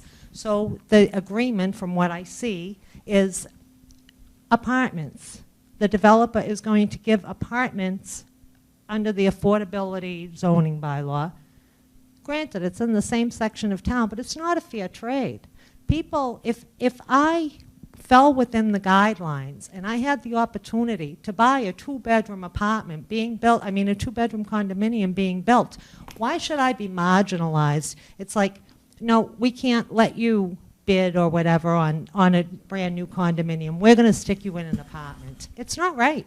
Those are zoning bylaws with respect to units, whether they're apartments or condominiums. We say how many need to be affordable, and we're going to say, okay, you don't have to provide the 3 affordable condominiums. We'll just put apartments somewhere else or grab apartments somewhere else. I think it's ridiculous. And I just wanted to make that clear. There was a waiver, and that's the process of all this. And I just think that what I had mentioned earlier, my comments about the rushing and the pushing the development through, I think this just confirms that this is being rushed and pushed, and everybody, you need to make a decision like right now when people are waiting on people. It's not right. Thank you. I appreciate it. Well, yeah, We have a reply. Okay, the hour is getting late, so well, no, you've raised some of the same concerns I did when we were first looking at this. And it does not. It's not a sign. It is a sign. Okay. All right. Not so subtle. So I think it is on its face. It isn't an equal trade to go from 3 2-bedroom condos to 3 apartments. But and I looked into what the realities of the rental markets are around here and the affordable housing and everything. I talked to our housing agent and looked at this, and I came to the conclusion that the benefit is that we are getting condos. These are new. It's affordable, not technically affordable, but as an alternative to a bunch of apartments, the condos provide another type of affordability for people to buy into Westwood. And that the rental units, in fact, are what most people who are looking for affordable units today, the demand is all for rentals. Ideally, I would have liked to have seen the 2-bedroom condos be rentals. Like if that was the issue, that would have been, I think it would have been great to have some 2-bedroom rentals in town. But on balance, when I looked at kind of the overall needs of this, I mean, I know I'm on the Housing Authority also and WAHA, and I think that they came down more just to force the issue to say you need to have 3 condos. But on balance, I think that this does serve affordability needs better, and it has the bonus of benefiting the town's subsidized housing index. I think there's a lot of things at play there, and I do really believe that having some condos in Islington Center is a more affordable thing than having McMansions built all over town or something. So I think that it's a complicated set of issues here, and I think that in this case it balances out to something that is a net benefit in terms of affordability. Thank you. You do have one more article, the housekeeping article. Oh, right, this was just a standard housekeeping general article that we put on in case we discover any errors while we're reviewing the zoning. We haven't found any, so if we don't have any by the time your continued hearing on March 26th, we can withdraw that article. Anything else from FinCom to the planning board? Thank you very much. I want to thank everybody who came tonight and who shared your views with us. It was very helpful. Thank you very much. So folks, in terms of our schedule, so this will conclude, I should say for the record, the public hearing. As we've gotten through the entire agenda, we will not be meeting tomorrow night. Our next scheduled meeting is March 13th. That's subcommittee report night. So, just one more minute. I just want to raise, as you folks know, our next set of public hearings starts on March 26th with the option to go to the 27th if necessary. We had this discussion vis-a-vis the Islington article, which is not finalized. I don't know what the possibilities are or the appetite may be for meeting in advance of our public hearing. I also don't know when we may have something in writing to discuss. So You have to advertise the meeting. How much advance? 48 hours. 48 hours. Not including weekends. Oh, that's what it is. So I just wanted to close the. Can I make, sometimes I feel like in the past we've gotten almost a quick verbal update. If we're still going here next Tuesday and the planning board has language, it has feedback. I don't think They they have a will meeting on the. that day. Yeah, they're meeting that night. But sometimes that night, don't we get an update? If they're Or done, they- but I if think they're they're done. planning on more. No, I think you can plan on that, yeah. 5 hours? I mean, I suppose we could, one option would be to take it as it comes to see when the language is in shape to give us, and then we could, well, we can't deliberate, so. We're gonna have Mary Ann, to, one- we're gonna one- have to do it, we're gonna have to do Islington Center on the 26th and everything else on the 27th. Right. Vote on the That's, 27th. yeah, vote on the 27th, we're gonna be able to do it. Islington Center is gonna be a Gonna be- 5-hour meeting in and of itself. That's right. So it's the only way you can do it, or we're gonna vote indefinite postponement, and they're gonna have 30 days to think about it by themselves, because we're not gonna have a chance to give them a recommendation. I don't know how else we can do it, unless they get their act together and submit something sooner. But I think, like, you brought up a bigger point, which is, how does the rest of the town absorb all of No, that's not my point. I think the town has time from when we're done to when the town meeting is, and they can hear about it on the town floor, but we're done. We're done on the 26th or 27th. We had also talked about starting earlier for those hearings, maybe starting at 6:30, given how late these meetings go. Are people in favor of doing that? I wouldn't do it unless there was sort of a majority around that, a consensus. How do people feel? I know people work and commute. Are people comfortable with doing a 6:30 time? I can't do 6:30. You can't do 6:30. Well, I don't want to lose anybody to the Could we do time. 7? Can we do 7? On the 26th, I'll be late at 7. But, Okay, I mean, well, maybe we'll. So you can do the Pledge of Allegiance real slow. Yeah. All right, we'll try to do 7, just to alleviate the late night. George? I understand people's concerns.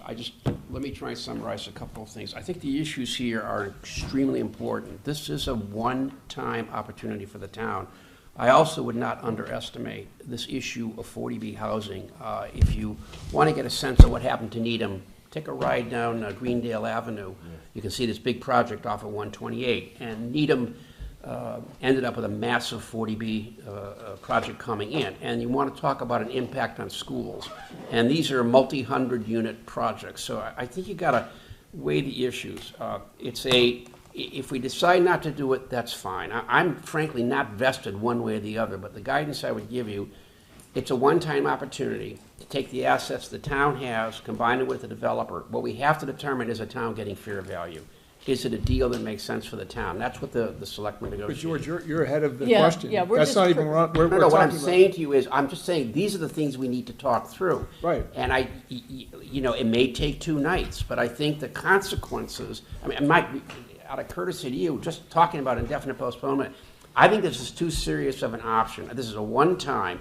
If we want to vote it down, fine. If we want to vote it to go forward, I think, in spite of the fact that time is pressured, we have to commit the time to do it. Well, that's- Let me finish. That makes 2 hearings, that's fine, because I think the consequences for the town either way are fairly significant. And this is not an easy call one way or the other.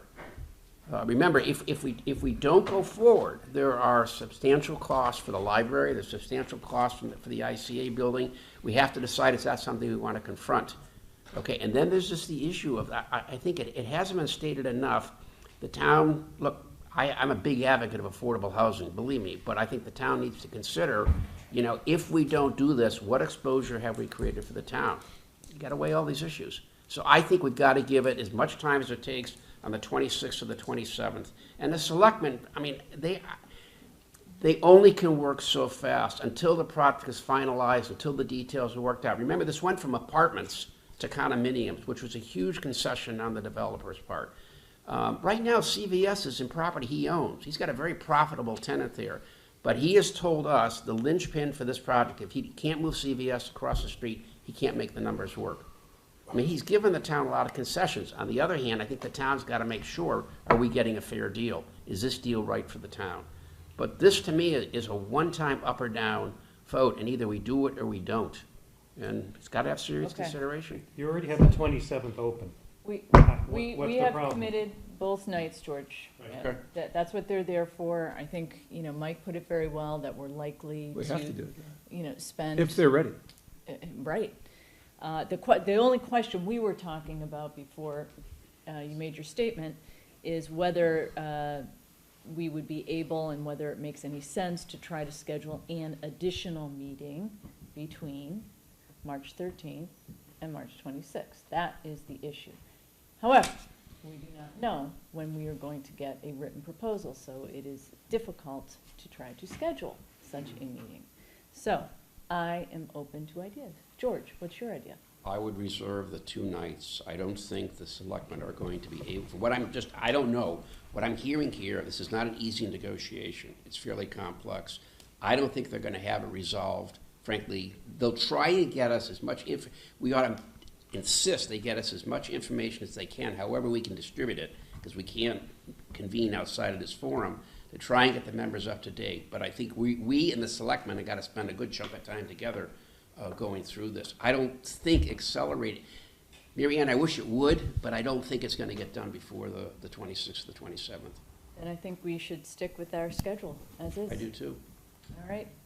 Is there anything else? Oh, can we approve the minutes? Oh my gosh, I don't have them in front of me. Yes, we care. I motion to accept the minutes of January 21st, 2018. Second. All in favor? Aye. I have to abstain. I Opposed? was not, sad to say, I missed the meeting. So. Okay. I'm abstaining too. All right. Abstain. Okay, motion to adjourn? So moved. All in favor? All right, thanks, everybody. That was in the February meeting. So don't forget, I'm not going to 21 minutes. Sorry to keep you all. Going to bed.